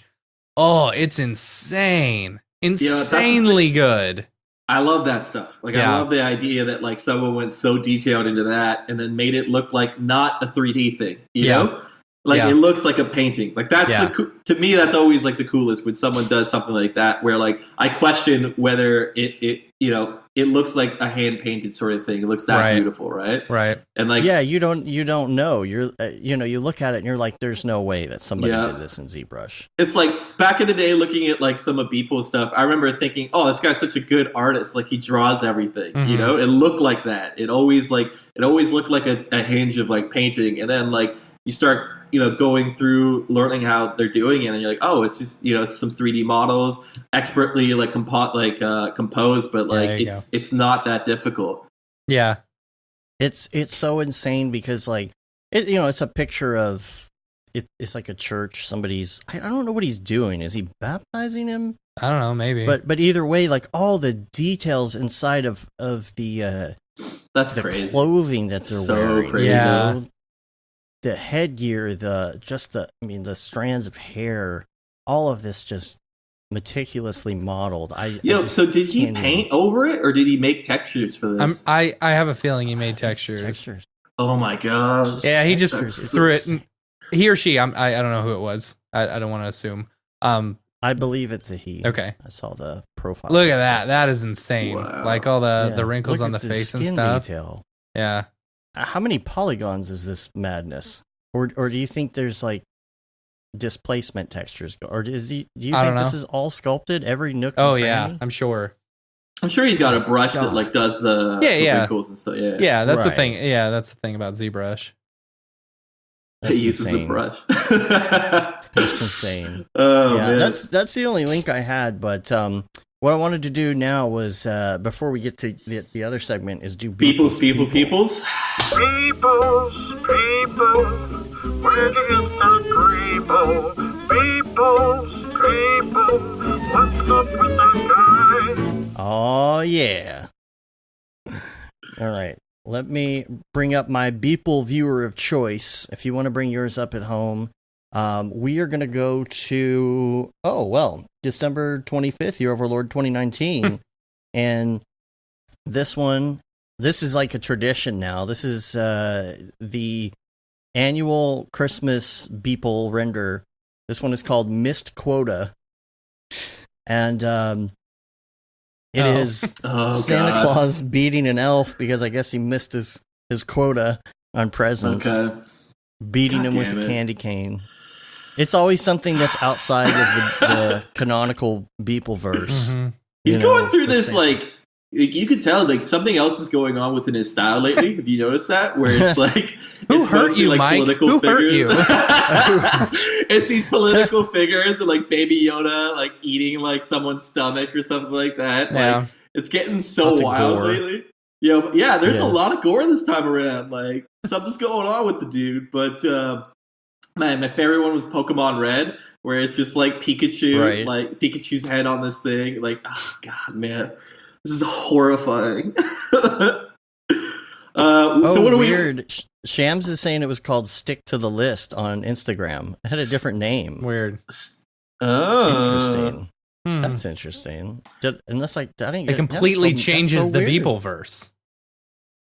Yeah, it's interesting. It changes the meaning. It changes the meaning. You know what? With the different names. What's funny is I something similar to that. I was reading a Far Side book the other day, and it was like a behind the scenes Far Side that what's his name?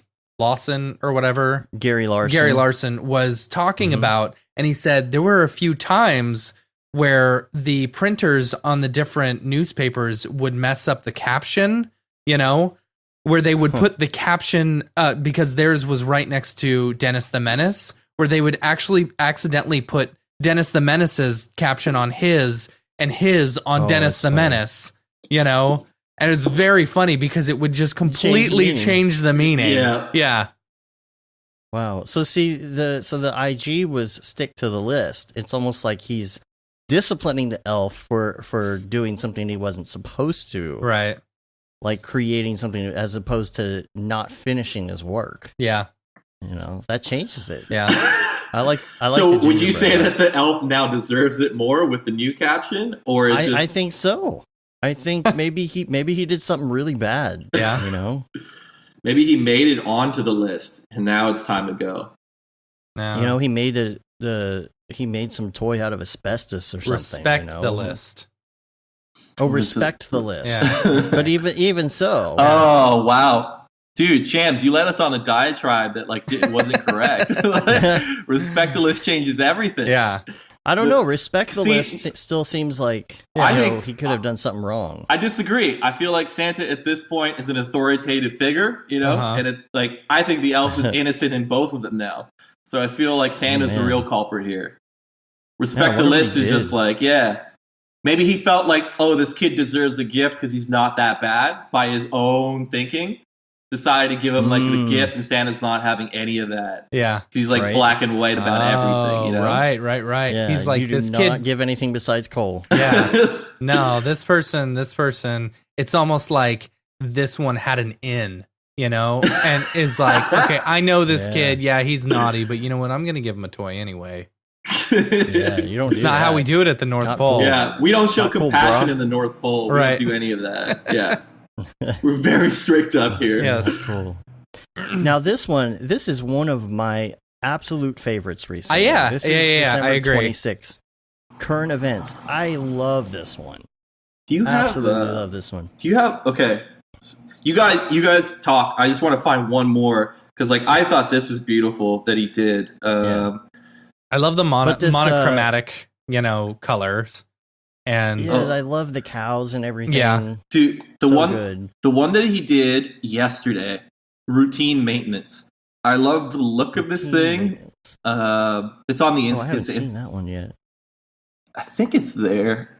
Was that? Oh, is it? Yeah. That one. That one. Yeah, the 28th. Yeah, the 28th. that's beautiful. This is good.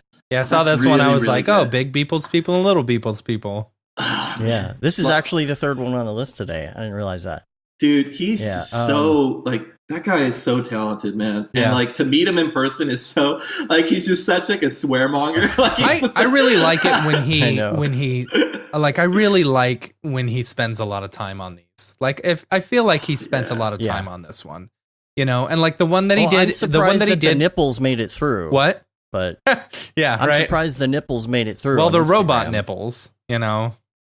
Yeah, yeah. Like the one that he did in at SIGGRAPH, you know, not live. The jokey one. The jokey but one. like the Lieutenant Dan's Patronus or whatever. Like he spent a lot of time on that, and it looked really, really good. You know, you can really tell like the ones that he spends a lot of time on and puts a lot of himself into.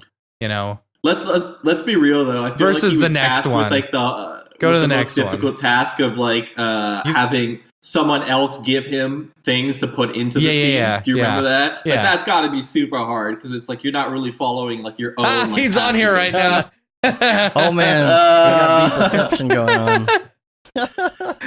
People, watch That's the rest great. of this video. I give you your daps, man. Much respect. Super dope artist. Yeah, like look at the difference. Yeah. Look at the difference between this one and the next one. Go to the next one. Go to. What's the next? Oh, feeding time. I feel like he spent a little bit more time on the previous one. Just happened to be browsing YouTube.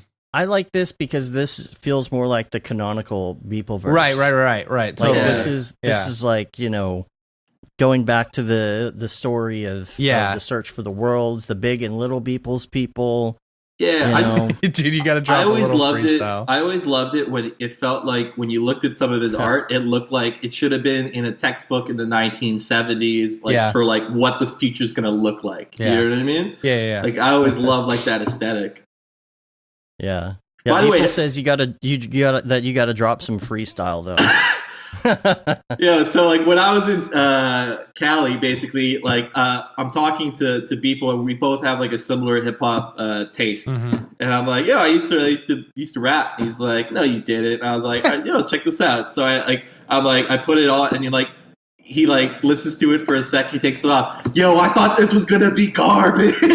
I was like, no, man. Like I used to like really take this seriously. Oh yeah, that's right. We were in the booth, weren't we? Yeah, and that's when we were in the booth. Yeah. Oh man, and he's just like, this is tight. I was like, yeah, man. Like I actually did this. It wasn't like a jokey sort of thing, which I feel like other people do. It's like I had my crew. We have DJ scratches. It was just like old school hip hop shit. So also when we talked to, I was like, yo, did you listen to like Definitive Jux or like Souls of Mischief? He's like, he knows all those dudes.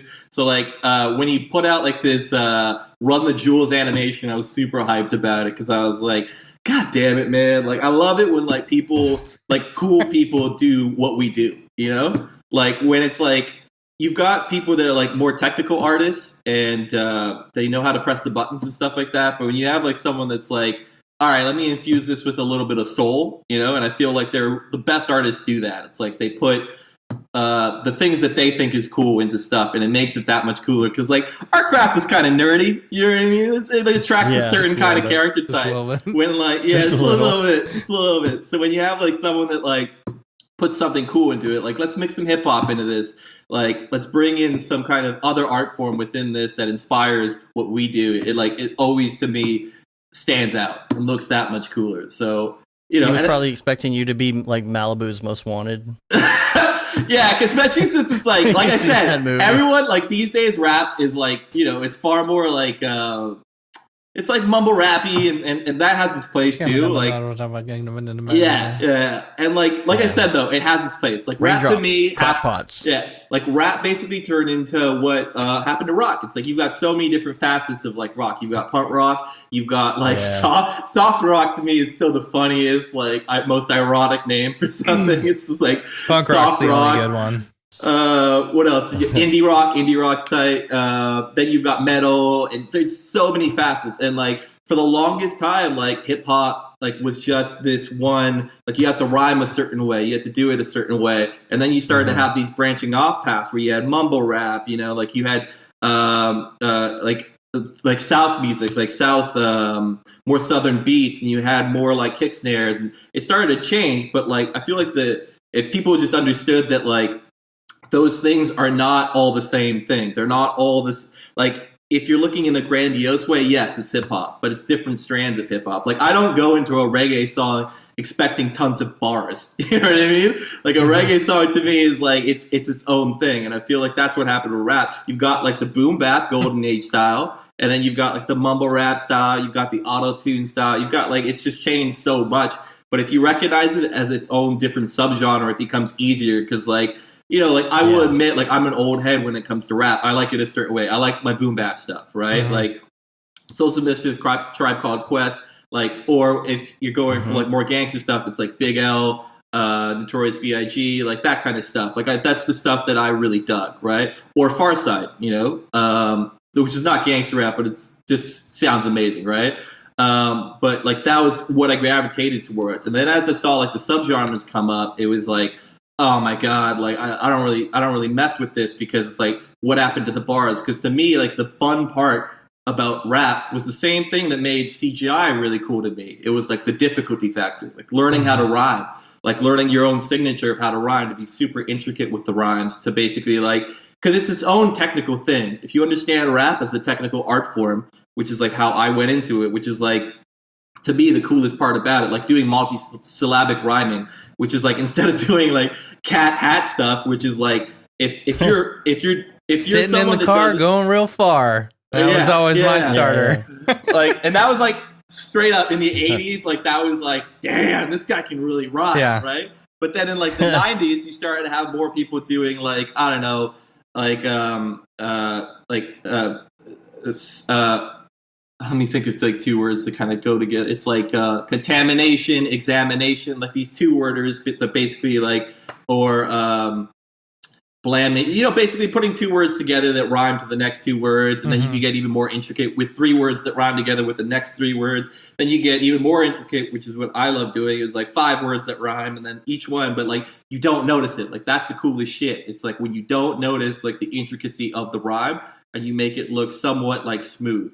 You know, and like I feel like when it came to MCs, it's like I gravitated towards it because I loved like that aspect of it, like that ability of like making something that looks so difficult or sounds so difficult, making it kind of look easy, right? And it's the same thing with CGI work. It's like it's so difficult. Like it really is. Like when you're starting off, like to get those details, to get that animation to look the way that you want it to look, you know, and you'll put together like, you know, like that 1 minute waitlist animation. You look at it and it's like, when something looks right, it's so difficult to do, right?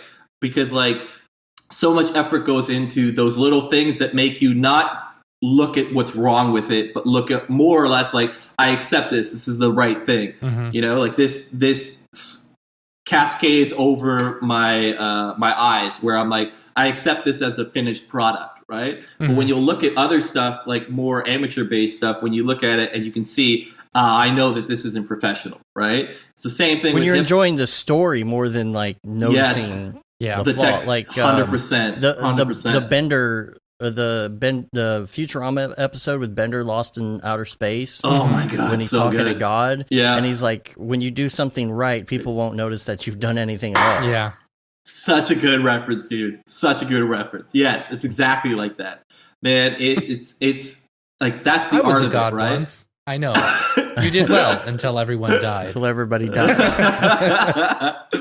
Oh man, that show is amazing. Yeah, that's why I've mastered rap. My name is Dave, and I'm here to say I love motion graphics in a major way. Oh, you're so fired. Every time a teacher in a school wants to do a rap, that's oh my God! All right, so I just saw people's comment there. Yeah, me and David Berger both have a love with hip hop, and like we got to like freestyle back and forth, and like I love that dude. Like straight up, like David Berger is like one of the coolest guys. Like anytime I see him too, me and him have like a friendly competition all the time. So like we'll play Street Fighter. I got the same thing with Chad Ashley. It's the same shit where I'm like, I'll see you, and like we instantly want to play a game. You know, like some sort of game that's like 2 against 1 or like against each other. Basically, it's like in Los Angeles, I played Street Fighter with both David and Chad, and it's like that's it, you know, or we'll do air hockey or something.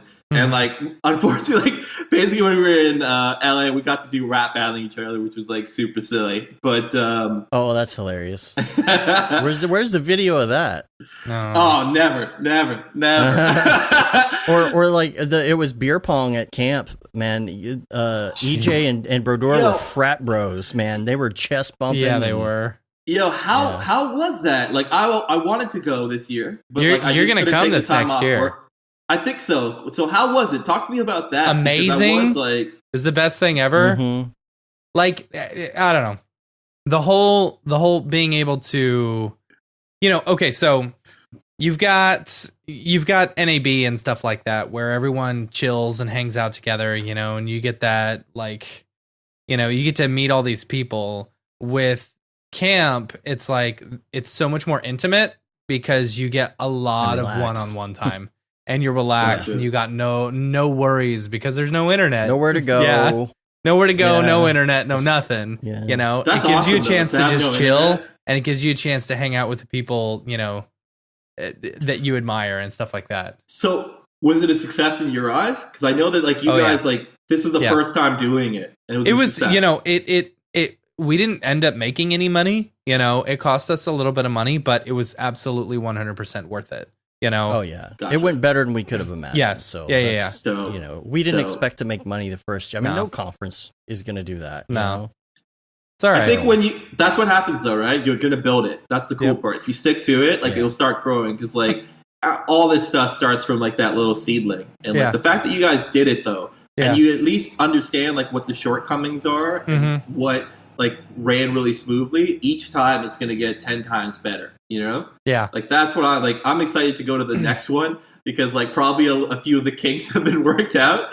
You know? I wouldn't say there were real. The only kinks there weren't kinks on anyone else's side. Well, okay. There was a couple of kinks that we had to work out, but those are all worked out now. Yeah. Oh, with everything though, with everything. I'm not saying that like, you know, it's just there's always going to be something you learn from the process. Mm-hmm.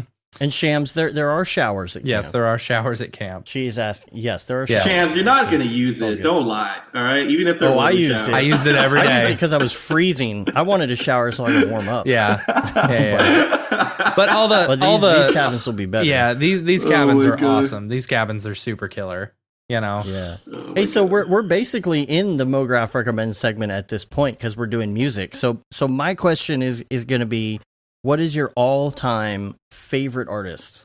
Oh god, I have to revert to like super old school stuff. Souls of Mischief is my favorite. They did this album called 93 to Infinity. It's like everything's listed. The first like Nas Illmatic is awesome. I think every track's a listen off that. Oh man, Big L. Did you like Timberland?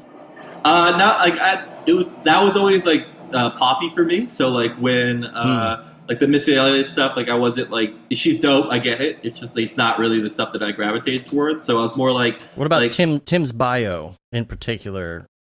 Like that's a little less known.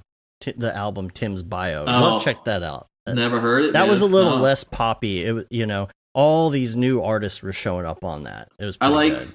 I like intricate like stuff too. Like so like Aesop Rock. So not ASAP Rocky guys. This guy called Aesop Rock was super dope. LP Run the Jewels, love that. And like LP was like this. He was in a group called Company Flow back in the day, and like that was super dope. It was like I got to listen to that guy's progression through the industry, to see that guy just kind of be back and still be relevant to this day is really awesome because like I said, he's super old school. You know what I mean? And to like combine with Killer Mike and to be this thing that like that works for like the younger kids too is awesome because I like. When we were growing up, he had this label called Definitive Jux, so he had like a whole bunch of artists on there, like C. Ray's Walls, Cage, Aesop Rock was on there at some point too. It's like it's like same thing with like. Let me finish one thought, and then I'll get to the other. But like, he did this independent label, and so many really talented like weird, like it was kind of like indie rap basically, you know, like that's what it felt like. Instead of like underground rap, it was like indie rap. It was just so out there, different and weird. It was really cool to kind of listen to, and like it never broke into the mainstream, I would say, where like they had like that artist that really popped, but he always had these stellar albums like I'll Sleep When You're Dead, or the one that happened after that, I just can't. Oh, God. Anyway, like, it's not coming to my head, but he had an awesome solo album. And to hear what happened, which is that he did Killer Mike's album while working on his solo and just really wanted to work on the solo, but then he met, like, Killer Mike. It was like, this guy's dope. I'll work with him. Screw it. You know what I mean? Because, like, he's such a good dude. And then they did their own solo stuff, and then they did their album together that they worked on, and ended up blowing up. It's so awesome to hear because, like, they liked each other, you know, as, like, friends, basically, first, before any of this stuff.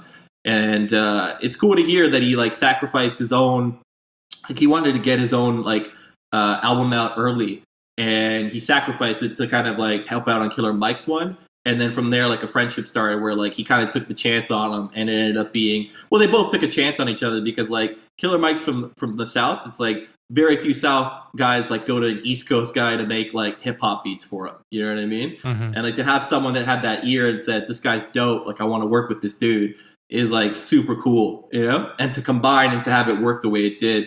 But anyways, moving from that, like I love the Def Jux stuff, but what else, dude? Brother Ali, I always loved, like he was sick. Most Def like made like the tightest, like like when Most Def sang to me was the most beautiful thing ever, and he did it so rarely. Like he could always rhyme like a beast, but whenever he sang, like I always felt it was like he did this track called Umi Says that's still beautiful to this day. But old school is shit, guys. Like, I don't know if you can pull anything like new school from me that like I can kind of relate with these. Like, I can't think of anything. Like, what about you? Let's shift it to the guys over at Mograph. Like, what are you guys listening to? No one cares about us. In that genre, I will say I am getting into some of the newer stuff that's slightly past mumble rap per se. Okay, cool. I do like some of the Travis Scott stuff that's out there. I did not realize how popular he was. You know, stuff like that. Yeah. Deltron 3030 is probably my favorite. Oh yeah. I missed that. So Sons of Mischief is a part of the Hieroglyphics collective that Del was also a part of. Yeah. So same thing, man. Like when Del was with Dan the Automator and they did Deltron 3030, which was just like, it's just out there stuff, man. So that good. guy's like, I miss Del. Like, by the way, did you know Del is like Ice Cube's cousin? I didn't know that. That's funny. Yeah. That was like his start Cousin into Cube. They did the update to it. What was it? 3031 or something like that. I don't think that was as good. I liked it. Yeah. You know, it's not as, I don't think it's as classic as the as 3030. 3030 is just every single song is just golden. It's a gem. I got a good one for you. MF Doom. I forgot about this. MF Doom is like my favorite like hip hop musician because he's just like, it's just the weirdest. Like at the time when he came out, he did these non sequitur rhyming schemes that like, it was like these really clever one like sentence things that rhyme with the next one, but it wasn't like this story based thing, which is like what Nas and a lot of these other people are like known for, being really good storytellers, right? But like, just to have him come out and he's just so weird, man. Like he had like the Dr. Doom mask on, and you would never see his face. He would occasionally not show up to shows and just send someone else wearing the mask and call him Doombot, so you couldn't even get angry at him. Funny. Like, yeah, he was super sick, and he did like this. I got one. Freddie Gibbs and Madlib. They did. Two albums together. The names are escaping me, but Freddie Gibbs has always been like super tight. I feel like that's the new school, old school guy that I can kind of like gravitate towards, and I really dig. But same thing, Madlib, super old school too. Him and MF Doom did like this collab, it was called Mad Villainy back in the day, and like anyone that kind of like infuses some like like nerd culture into rap, I really dig. So like. They're big into comic books, and MF Doom is big into comic books. Like a lot, his music videos are sometimes anime, but they're always like interesting. Like I love that when you add that visual flair to stuff, because like at the end of the day, like I like that. Like, I like stuff that like I can relate to too. And that's not to say that I relate with wearing a mask and rhyming all the time, but like I do relate to oddities. You know, and it's the same thing about what I talked to you guys about earlier, which is that Styles. You know, I love Styles more than anything. Like someone that basically. Oh yeah, I wanted to say this because I forgot. Like, Fuck Render was in the chat. Also got a similar, like, a unique style to him. Like, really talented dude. And it was hype too because I think you guys did like a Mograph podcast in Los Angeles, right? Like, we did. We all got together in a room, and I remember. So all three of us are Canadian. So me, Shams, and Frederick, and like, he didn't want to do it. And I'm like, no, you're coming up, and like I had to kind of like, you're coming, man. Like everyone, like. I had no idea who he was at that time. Yeah, I know you did it. And I was like. I could tell Matt's like working out the gears. He's like, who is this guy? Because we can't have like a random guy beside these two other people that like also do this, right? But then as soon as like it clicked in like who he was, I was like, that's right, this guy's dope. Like I'm hyped that like you can actually listen to him. You know what I mean? Because a lot of these people, like the problem with like our visual medium, like with hip hop, I could rap and like, you'll know what I think and you'll know how I sound, right? But like with like art, it's more like you just see like the finished product and silence, right? Yeah. Like the author dies at the end of that point. And to get like them to talk and to see how eloquent and intricate a lot of like their thought processes are is like super dope, man. Like I think you guys do a wicked thing, by the way. Like this Mograph podcast, because I've been listening to it for a while. Like it's really great to hear like the people that you only see like their finished completed work have like a voice and be able to like chat with you guys and see how silly they are and how approachable, you know, like to have like, you know, I like as soon as I saw you two guys over in like Las Vegas and LA, I was kind of like, oh man, what's up? Like, I felt like I had known a lot of you guys for a really long time. Even hearing Matt's like sense of humor is like it's like, basically the same. Yeah, it's the same. Like it transfers over like so quick. So like, just when I'm not on the podcast, I swear a little bit more. True. Just man, I'm holding back so much. I feel like I accidentally let some slip. You're fine. It's all right. A couple are all right. All right. So tell us this. What about your favorite movie? Oh wow! Someone asked me this recently. I love it as like there's a movie called City of God, which is really dope. Yeah. I love this like Steven Soderbergh movie called Traffic. Yes. Super old school, but it's like got Cliff Martinez music, and it's beautiful and sad at the same time. That was around the same time as City of God. Yeah, I remember having both those DVDs sitting around at the same time. A lot of stuff that's like drug based, I'm always more interested in. Right. I don't know why. Like, I loved Heat with Al Pacino and Robert De Niro. I thought that was like. That's just like that movie. You're watching two people from complete, like they almost have their own separate movies, but you're watching people like consumed by like their work, just to the detriment of their lifestyle, which I like to their lives, like their like social lives and their marriage lives and all that, which I always thought was so interesting. Just because as like you relate with it somehow. Like for me personally, it's like I have a tendency like when I'm deep in a project, like I can turn everything else off. And I feel like that's not the healthiest way to go about things. But like when I watch a movie about that, I'm always like, oh, someone else like is like that as well. Where probably I don't do crimes and like rob people, right? But like I feel like that kind of committal to your work, basically, where it becomes all consuming. I can relate to it. Yeah. And what else? There's so many, dude. I was talking to my friend Maria about this, but it was like District 9 as well. I thought was like this like super unique way of telling like a story that could be so generic in a way, but like the way that it went about it and like to keep it a documentary somewhat that then turns into a film. What else? I don't know, man. Like the Batman movies I dug, like superhero movies I like. I don't know. Like I'm not. It's hard, like because I didn't really think about it like too in depth. Like I wish I had like that sick ass movie that everyone can agree with, but like. Currently, that's like this is the stuff that's coming through my head. What about you guys? What do you guys dig, man? It's not about us. We're here to learn about you. Yeah, yeah. No, what about TV shows? Have you watched like Mandalorian? Because that's one that I've been watching. No spoilers. I haven't finished. Let's talk. All right. So I watched Mandalorian, and I watched The Boys, and I watched Watchmen. All right. How did you like The Boys? I like The Boys. I really liked it because my friend Nathan Mitchell plays Black Noir on it. Oh, and, cool.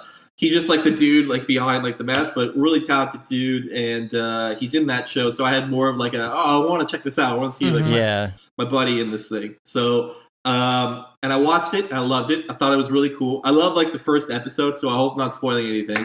I'll just spoil like I watched a little moment. bit of the first episode. It was Man, to have the Flash be so like I guess distracted that like it start like the action that starts the show basically is that like this dude is like hanging with his girlfriend and she steps off the sidewalk for a second and the Flash is so distracted chasing this bad guy. Their version of the Flash basically, their archetype for it, that he bursts through this poor woman and you're watching it in slow motion and like you could totally like see and like she just explodes. Oh my god. Okay, that sounds cool. Yeah. And that's like the starting of like, oh my god. Like this is so messed up, you know? And what is that on? Amazon. Amazon, yeah. Oh, okay. But I'll also check that out. Super good. Like I thought it's dark but like silly and like for someone that grew up with a lot of comic books, like I used to like I read Watchmen, The Dark Knight Returns, like Batman Year One, like all this like old like at the time was super like old school. Now it's like everyone knows these things, but like it. Like, I love seeing the deconstruction of superheroes. You know? Like, I've always liked it. I find it so interesting. I don't know why, but you see, like, what happens with, like, in the normal universes, I guess, it's like you see that, like, they use the powers for good, but when you deconstruct it and put it within, like, a more realistic landscape, you see that a lot of it, like, you could see how, like, the abuse of power could occur really quickly. And then, like, Watchmen and The Dark Knight Returns really talk about that. Like, the ability of, like, having like the first superhero in Watchmen, I felt was like such a unique take on what happens to the Superman. The fact that like because he is so different, because he is so above us in terms of unique skills and strength, and the ability to see time in a very like unlinear way, makes him so separated from us that he becomes desensitized to us as humans. That like he stops being able to relate with us, and it's. The person that beats them isn't through violence or like strength. It's basically cutting his cord to humanity, which ends up being his only tie, which is love to his girlfriend. Having her break up with him is the thing that separates him even further from us, which I felt is like this really grounded take on this person that is so ungrounded. He's this blue guy that walks around with his like dog hanging out, but like you just feel the most, you relate the most with this guy because you're like, oh my god, like probably it's the same thing that I relate with like Heat in those films. It's just like he ends up being separated at one point. He ends up feeling like really to him, people start being like I guess actors within a scene rather than people that he engages with, and I think that like makes it so interesting.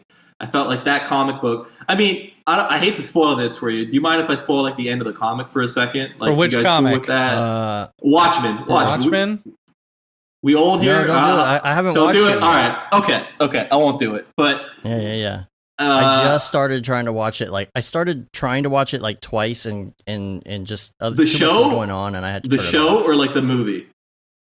The show, the movie, the comic book, because they're very different. So, like the show is what I just. Okay, the show is the comic book takes place in 1985, and so does the movie. But the movie has a different ending than the comic book, right? And the show that you are watching right now on HBO that follows the comic book, not the movie. So if you get a chance to watch the movie, just realize like the comic book is the one that you should be checking out because that's what it follows. I gotcha. And the show takes place in current time, but in a continuation of what happened in 1985. So if that timeline continued further, this is what happens in current 2019 in the Watchmen universe, right? And it's so cool because like the first comic book is about liberalism, determinism, and the abuse of the far right, and like it has a lot of political undertones. But what it doesn't deal with is race, right? And so this show chooses to kind of not correct it, but like infuse that political topic within the genre.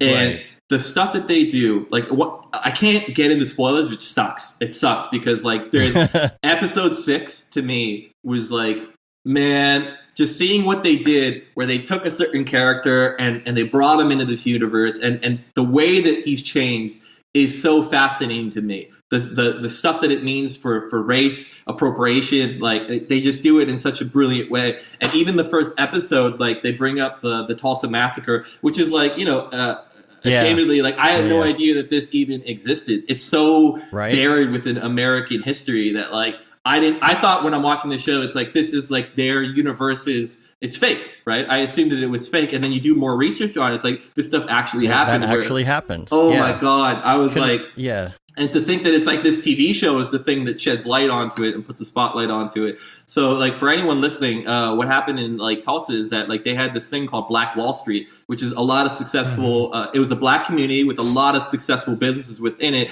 Was bombed and massacred in like the span of like 2 or 3 days or something like that by the U.S. government. By the U.S. government, and it's this part like you don't know about it. Like I didn't know about it, and then I watched this, and I still think watching it, it's like. This is sensationalistic. It's like sensationalism where I'm like, oh, no way did this happen in real life. But then you find out, I was watching the podcast with Damon Lindelof, and he's talking about it like it's real. And then he tells us like it's a real thing that happened. And I had just found out about it, and I wanted to put this within this framework because I thought it was the perfect way to basically bring in like that theme of race within the Watchmen universe and have that addressed. And man, I love what they did with it. I think the Manhattan CG was like not. I personally like the Zack Snyder version of what Dr. Manhattan looked like, but I love the tone of that series. It felt so much closer to the Watchmen comic book than I felt the film did, which was also like. Like looking back on it now, if you watch the ultimate cut of that film, and it's got like all the animation cut into it as well with the Black Freighter stuff, it's really good. Like it holds up if you watch the ultimate cut. It's super interesting. It pays homage to the comic book really well. But what they introduced into that comic book was that they were more superheroes, whereas the comic book is about the deconstruction of the superhero. The fact that if you gave real people these powers, like they would not be able to, I guess, be so not righteous, but so good with them. Like they wouldn't be as responsible as you would think they would be with them. It becomes like you watch these characters like abuse power, abuse like that fame that comes with it, and and each one's an archetype for like a DC normal superhero. Like Superman is Manhattan. How do you ground that character? Well, he would be so separated from everybody if he had all these powers. He's hailed as his first superhero. You've got like the Night Owl. He's overweight. He's this rich guy that basically like was just a kid at heart. He just wanted all these gadgets and never grew up. And so his Batman. Idea, he's Batman, yeah. And he he can't get it up anymore. Like they introduced that aspect to it. They've got Rorschach is like the classic like noir action hero, like the Shadow or the Question in DC, and he's on this like he's so black and white about conspiracy theories, and it's just so in tune with that. And then to watch at the end that his black and white nature is like he really like. The cool part was that when they're faced with that decision at the end of the comic book, you have a character that has no gray area. Like even his mask is black and white, right? It's like you could have the morphing of the darkness, but it will never bleed into the white. His perception as to what good is or what right is. And you have at the end, he's faced with a great decision, right? I'm not going to spoil anything, but it's basically this conspiracy that he finds out. But in order to spoil that conspiracy, a lot of negative things will happen. And he can't break that, because he can't do that as a person. He only sees in black and white.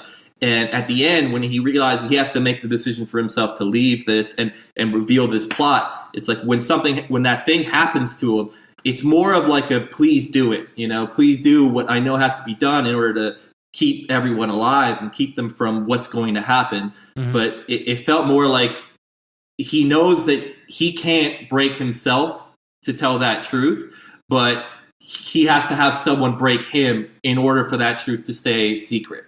And it's the nuance that I love within that. The ability that like not the ability, but the fact that like these people, like all people, you're not black and white. Nothing is ever black and white, but the grays make it that much more interesting to see, like, because I think having a black and white methodology about how you kind of go about life is super difficult. Like to stay positive all the time or to be negative all the time, like it doesn't work that way. The cool part is when like you have tinges of negativity and you make the choice for positivity, right? You make the choice, and when that choice isn't this really easy thing, but you do your best to do right by it, it makes you as a person and you in society that much more nuanced and interesting to me. You know, if I feel you always make the right choice, like I'm bored by you, right? Like I need like a little bit of darkness within people. I need that. Like I need to see that it is a choice within you, right? To be raised with this black and white notion of like, this is what good is so like, I can't relate with it as much, but to meet someone that had come up from like a different background of like, I had negativity. I had this, I didn't have it handed to me, positivity handed to me. It was a choice to learn to get that way.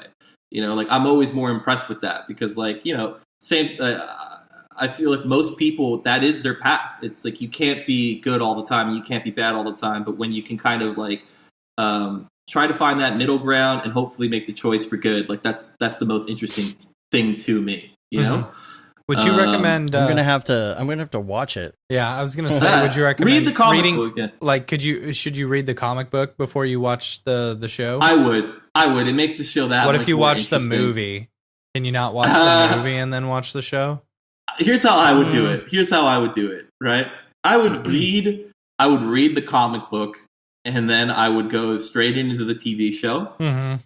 And then I would watch the movie afterwards. All right. Because you have a better idea as to like what the tone is. I feel, and I don't want like a certain character, because like I feel in the movie, the Dr. Manhattan character is so much more aesthetically pleasing. Like it was done so much more uniquely and it's interesting, right?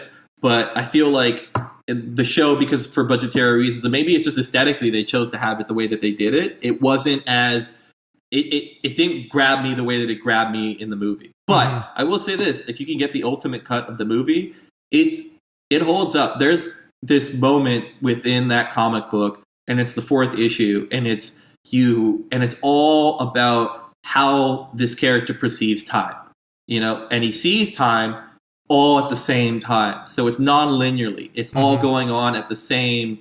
He's always there. He's in the past and he's in the future. And the fact that like he has to reconcile that within his head, the way that it's written is you get a good sense as to like what that would be like for him as he kind of reminisces about his life, what brought him here. And reminiscing to him isn't even like reminiscing because it's always going on. And so it did these beautifully unique things like at such an early point in comic books history where like in that time period, you did have the righteous hero. You did have like the most great that you got was Batman, probably like, you know, hurting a villain with a little bit more violence than necessary, right? But in that time period when both these two books, it was The Dark Knight Returns and Watchmen came out, they were basically a commentary on that kind of messaging system about like, hey, it's not about eating your vegetables and all that, because now we're older. Like all those kids that grew up with those comic books that didn't age well with them are now older, and now they're starting to like go, but this isn't what I thought it was. Like good and right and wrong isn't what I thought it was when I was a kid, where it was so much more like down the middle. Now it's like, okay, let's introduce some gray within these comic books. And, you know, similarly, it happened with film, right? Like you had a bunch of shitty comic book movies that like just because it was like a bunch of adults that didn't grow up with comic books trying to like make it, and they couldn't see like the forest from the trees. Like they couldn't understand how to make that realistic because they grew up with a certain reality like tone within their film structure. So then you had those kids grow up and they saw it as this unrealistic thing that they could bring in. Like, why do we have to, you know, why can't Spider-Man look the way that he looks? Why can't Ant-Man have that white helmet? Why don't we make the universe where that stuff's acceptable? Why does it have to be grounded all the time? Like, how do we make this in a way that like I can have the comic books that I was engaged with, because that engagement alone is the thing that like you can't replicate that. And so with having that within films, like can be transferred over. So if it can work in comic books, it can work in film. And anyways, I feel like I've been talking forever, guys. Like, you have been. You guys got? That's I'm okay, sorry. though. I'm sorry. We went in.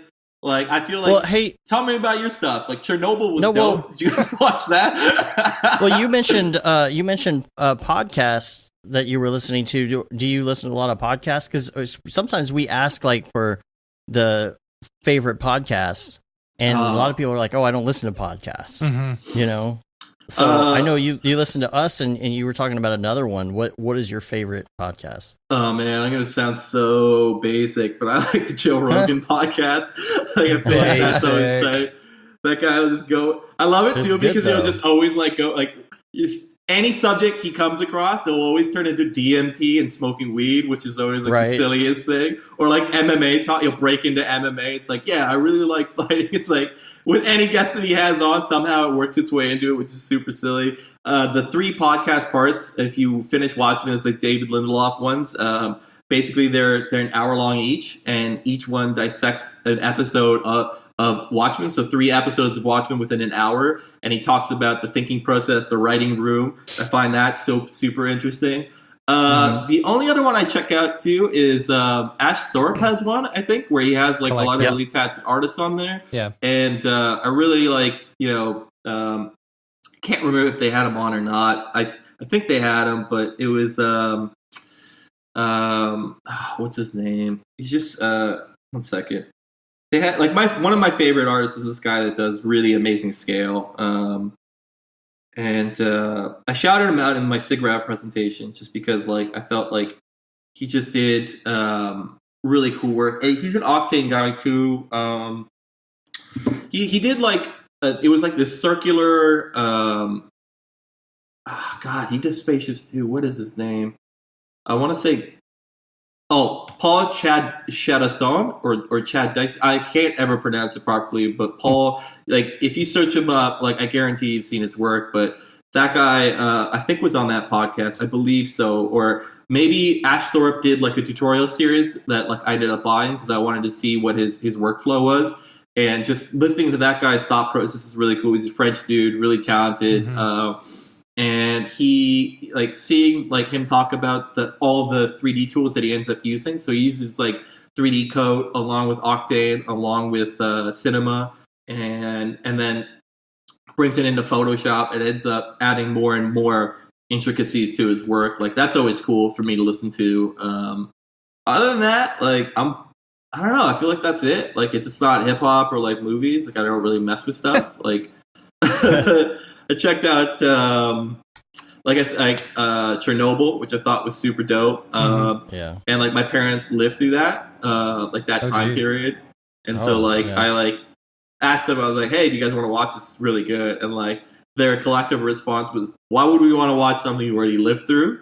And I was like, fair enough. But yeah, other than that, like, I watched Jojo Rabbit. I thought that was amazing. Yeah, you guys like heard about that? I want to see that one. Oh, Jojo Rabbit and Marriage Story are the 2 films I watched. I watched The Lighthouse and Ad Astra as well. Wasn't a fan of Ad Astra, and I wasn't a fan. Like, I get why someone would like Ad Astra. It just wasn't too interesting to me. It was cool. I get it. Like I get it. I totally understand how someone would like it. It's just didn't much care for it. And then I watched Marriage Story, which I thought was really, really, really good. And I wish I had the time to see as many shows and TV. Dude, I'm on Christmas break, movies. You know? Like, I had, like, 3 weeks to kind of chill out and hang with, like, the... actually, a week, 2 weeks, basically, to hang with, like, the family. And, like, when we're at our cottage, we don't have, like, internet, so it's just, like, movies with, like, my brother, my sister, my mom, and my dad. If you're used to no internet, then you'll be fine at camp. Listen, right? I'm coming. Yeah. I'll find a way to come next year. And don't do it in the fall, man. Try and do it in the summer. I feel like I'd love to. The problem is the problem with that is that if you want to do it in the summer, most camps are already booked up for summer camp. You know, so if you want to do it in like August, you need to book it 2 to 3 years in advance. I understand. I understand. I mean, we booked this camp in a year in advance, and it's still, like that was the earliest date they had. Man.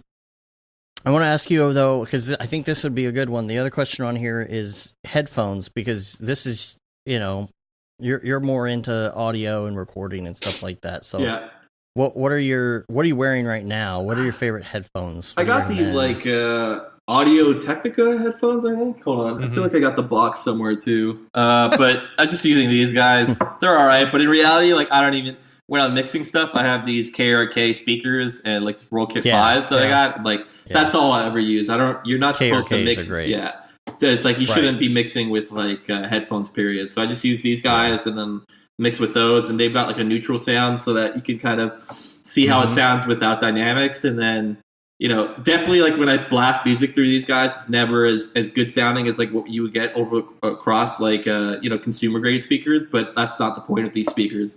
Basically, they give you like a duller sound so that when you mix stuff, you can properly get like the highs and see how it kind of sounds. If you can get them to sound good on these speakers, then you have a good and they'll mix. sound good everywhere. Yeah, exactly. Yeah. They'll sound good everywhere. Okay, and then what about your favorite go-to app? Ooh. Like when you pick up your phone, that instant muscle memory app. Google Maps. Google Maps. Let me see here. What do I got? I feel like, to be honest, less and less. I spent like most of this year. Oh, YouTube. The YouTube app. I'll go there. I feel like I'm subscribed to enough channels that like I feel like every day there's something that comes up, but it's just like the YouTube app. I really don't mess with that kind of stuff too much. That's crazy to me. Like, I subscribe to a few people, but like I don't go to YouTube regularly enough to like be like, oh, my new favorite person uploaded a video, right? Dude. Yeah. I feel like that's the thing that got me. Even like, you subscribe to these like tutorial channels and then they'll drop something and then eventually like you'll see it and you're like, oh, I should probably check that out. And then I'll find like, I don't know, a spare 20 minutes or something like that and be like, shit, like I got the time, like let's pull it up. But like, I like it because it informs me that something new came out, and because it's new and fresh, it's like, oh, this must be something different. Like currently, like a lot of like my knowledge just comes from knowing the stuff is out there rather than engaging with it right away. It's like I'll have like that thing that tells me, oh, this tutorial for, I guess, like randomness and proxies or something like that with Redshift came out. And this is like purely based on like maybe 2 years ago, I saw like a Chad Ashley tutorial on it and I just knew that it existed. Yeah. So now I'm just like going through and like watching it and like just, loving every kind of nuance that he's teaching me about Redshift. And it just feels like just knowing it's out there makes it easier for me. I feel like that app is really dope for like, oh, someone dropped something new. Maybe I'll mess with it, Yeah. Just put it on the back burner, just so just in case. Yeah, you need it at some point. And then you can just like quickly go like watch later or make a playlist for like certain things. Like, there'll be certain like apps like X Particles for a good example is where like someone would drop a tutorial and I don't have like the 45 minutes to commit to it, but I can just like plop that into my playlist and then like when I feel like I've got some time, I can kind of just go through all these tutorials that I'm really interested in. And like, since I got back from the holidays from the States, like I feel like I've just been going through like Redshift tutorials and X Particles tutorials and like, and it's just this like back catalog that I can always just collect and go through when I've got some time. And it makes life easier, man. For me personally, it's like I don't have the time to watch everything right away, but I do have the time to hit like that watch later, put it in a playlist, and then eventually when I feel like I want to learn, because that's always a difficult thing. It's like the impetus to learn. It's like when I feel like I want to, I've got like this. Oh, I know where to go. And what about your favorite life hack? This is the hard one. Oh my god, that one was almost a life hack right there, but. Having that list. Like Mitch Myers says, you turn the toaster on its side for some. I got a new bomb ass grilled cheese. I got a new life hack. Oh, okay. My mom told me this one, right? Okay, so say you're wrapping presents and you need like some ribbon, but you don't have any ribbon, but you have a bow. You can take the staple off the bow, and it's just one long thing of ribbon. Oh, that's good. Right. Yeah. That's good. So like if it's too thick, you can just tear it in half and just tear it down and then you've got ribbon. And I would say, Victor, as a rapper, that would really come in handy. There's that bell I wanted. I requested an air horn. Or a gunshot noise. Yeah. Yeah. If you want to get, I got a life hack. If you want to get good at rap, start watching battle rap. So if you're into like if you're into like just like people rapping mean things to each other and then seeing how they react, get into either like Toronto's got a pretty good league. It's called King of the Dot, or get into URL, which is like currently my favorite, and it's just like. There's a famous battle rapper, like two of them, my two favorites are Hollow the Dawn and Loaded Lux. If you want to get really into like wordsmithing, like watch those because they're like, I feel like that's a rap life hack. Yeah, it's a rap life hack. If you want to like know how to actually like rhyme good and say things in like a nuanced way where it's not so obvious. Superman does good. Show. This is why Superman does good. Yeah. Yeah. Well, thank you, man. This is why I came to the show to be corrected about that good. Now I'm hip with it, dude. You should be the rapper. Don't even like. Why do you guys want to take like any kind of like sense from me? Listen to this man. He's got his grammar down. Bust some rhymes. I know. Sitting in the car, going really far. There you go. Yo, dude, just like copy some of David Arias. I hear he's an awesome wordsmith. Oh, yeah? Yeah. I have not heard that about him, no. Yeah, he can throw down. I hear him flow. Man. I don't know. That's hard, man. Like, I feel like that's the best one. If you like, that is a good that's a good life hack. Yeah. What else? I feel like I got that. What else we got? We good? That's it, man. Yeah, that's it. Let's call it. Yeah. I got to get out of here. Yeah. Let's go. I gotta go pick up my kid. I'm sorry for taking so long, but thank you for having me on the show. No, we're right on time. Yeah, no, we're fine. We're totally fine. Yeah, we're right on time. Dope. Yeah. Dope. If people want to find you online, tell us all the places.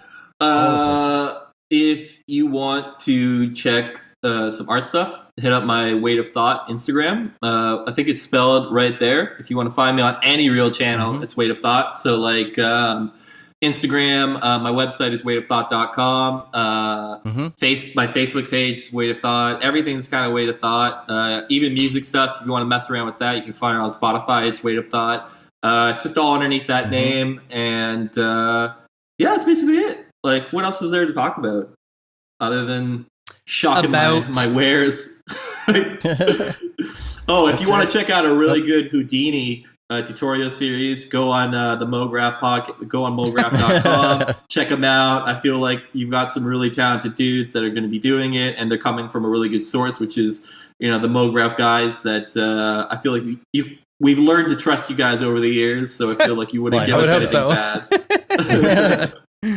Are you going to come to NAB? I would like to. I think I might be going on vacation, which is going to be super sad. It's all right. Just make it out to camp. No, dude. I know. Yeah. I should go. Or Seagraph. You should go. Yeah. I want to go to. We'll see. I feel like I do want to go. I'm going to see if I can make an effort, and I've got like a week's vacation to kind of go anywhere. So cool. I feel like that'd be a fun spot to kind of hit up and just hang out with you guys again and the whole squad. And see how everyone's doing. DC Sigraph's at DC this year, so that's it's not going to be in LA this time around. Okay, I'm pumped about that one. I'm really excited about that. I haven't been to DC. Is it tight? Like, gosh, I love DC. I love DC. Oop. Okay, yeah, it'll be fun. Yeah, we're gonna get out of here. You can rate us on iTunes, leave a review. You can also subscribe on your podcatcher of choice. It helps get our ratings up in the newsletter. Newsletter should be going out here pretty soon for January. So you've been there, done that, got the t-shirt with the Mograph logo tee, the Paul Babb Feel the Babb shirt. Feel the Babb 2020, all the profits from that go to Doctors Without Borders, the Render Things t-shirt, hoodie, and long sleeve tee. And don't forget about that Render is Fire shirt, which you are only allowed to wear ironically, or else I will take it back. And we're on Facebook, Twitter, Instagram, Periscope. YouTube, Mograph.com. Hey, remember, if you are still subscribed to the old channel, this is the last time we will ever stream on it, ever. So get on this channel, subscribe on all the things, and that about wraps it up. Until next time, I'm Dave. And I'm Matt. I'm Vic. Have a good one. Later, yo.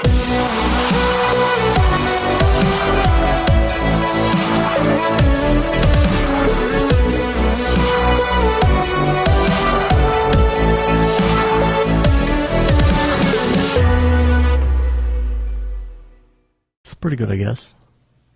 Mograph.com, an online resource for motion graphic artists. Start your week with the Mograph podcast. Industry news, interviews with your favorite artists, and terrible humor. Watch live shows and interviews from Mograph events like NAB, SIGGRAPH, Half-Res, and local meetups. Our Mograph Talks feature live demos and motivation from artists all around the world. Sometimes you gotta make stuff that you're not gonna put on your reel, and I'm not here to judge.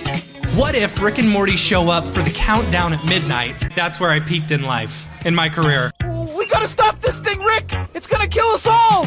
Hear from the people that create your software, design your render engines, and artists that are changing the face of modern motion graphics. You get that render done. Yeah, you better frame what?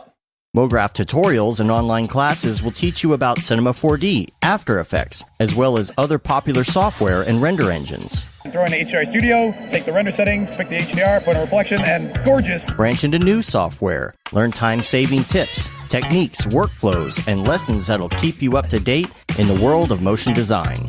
Oh, brother, those are some of my favorite elves. I love projects that scare me. When our art director comes to us and asks for something that I had never done before, man, it gets me pumped. Join the conversation in our live sessions. Check out our plugins, or join the hundreds of daily active users in our Slack channel for technical help, advice, contests, or just to joke around.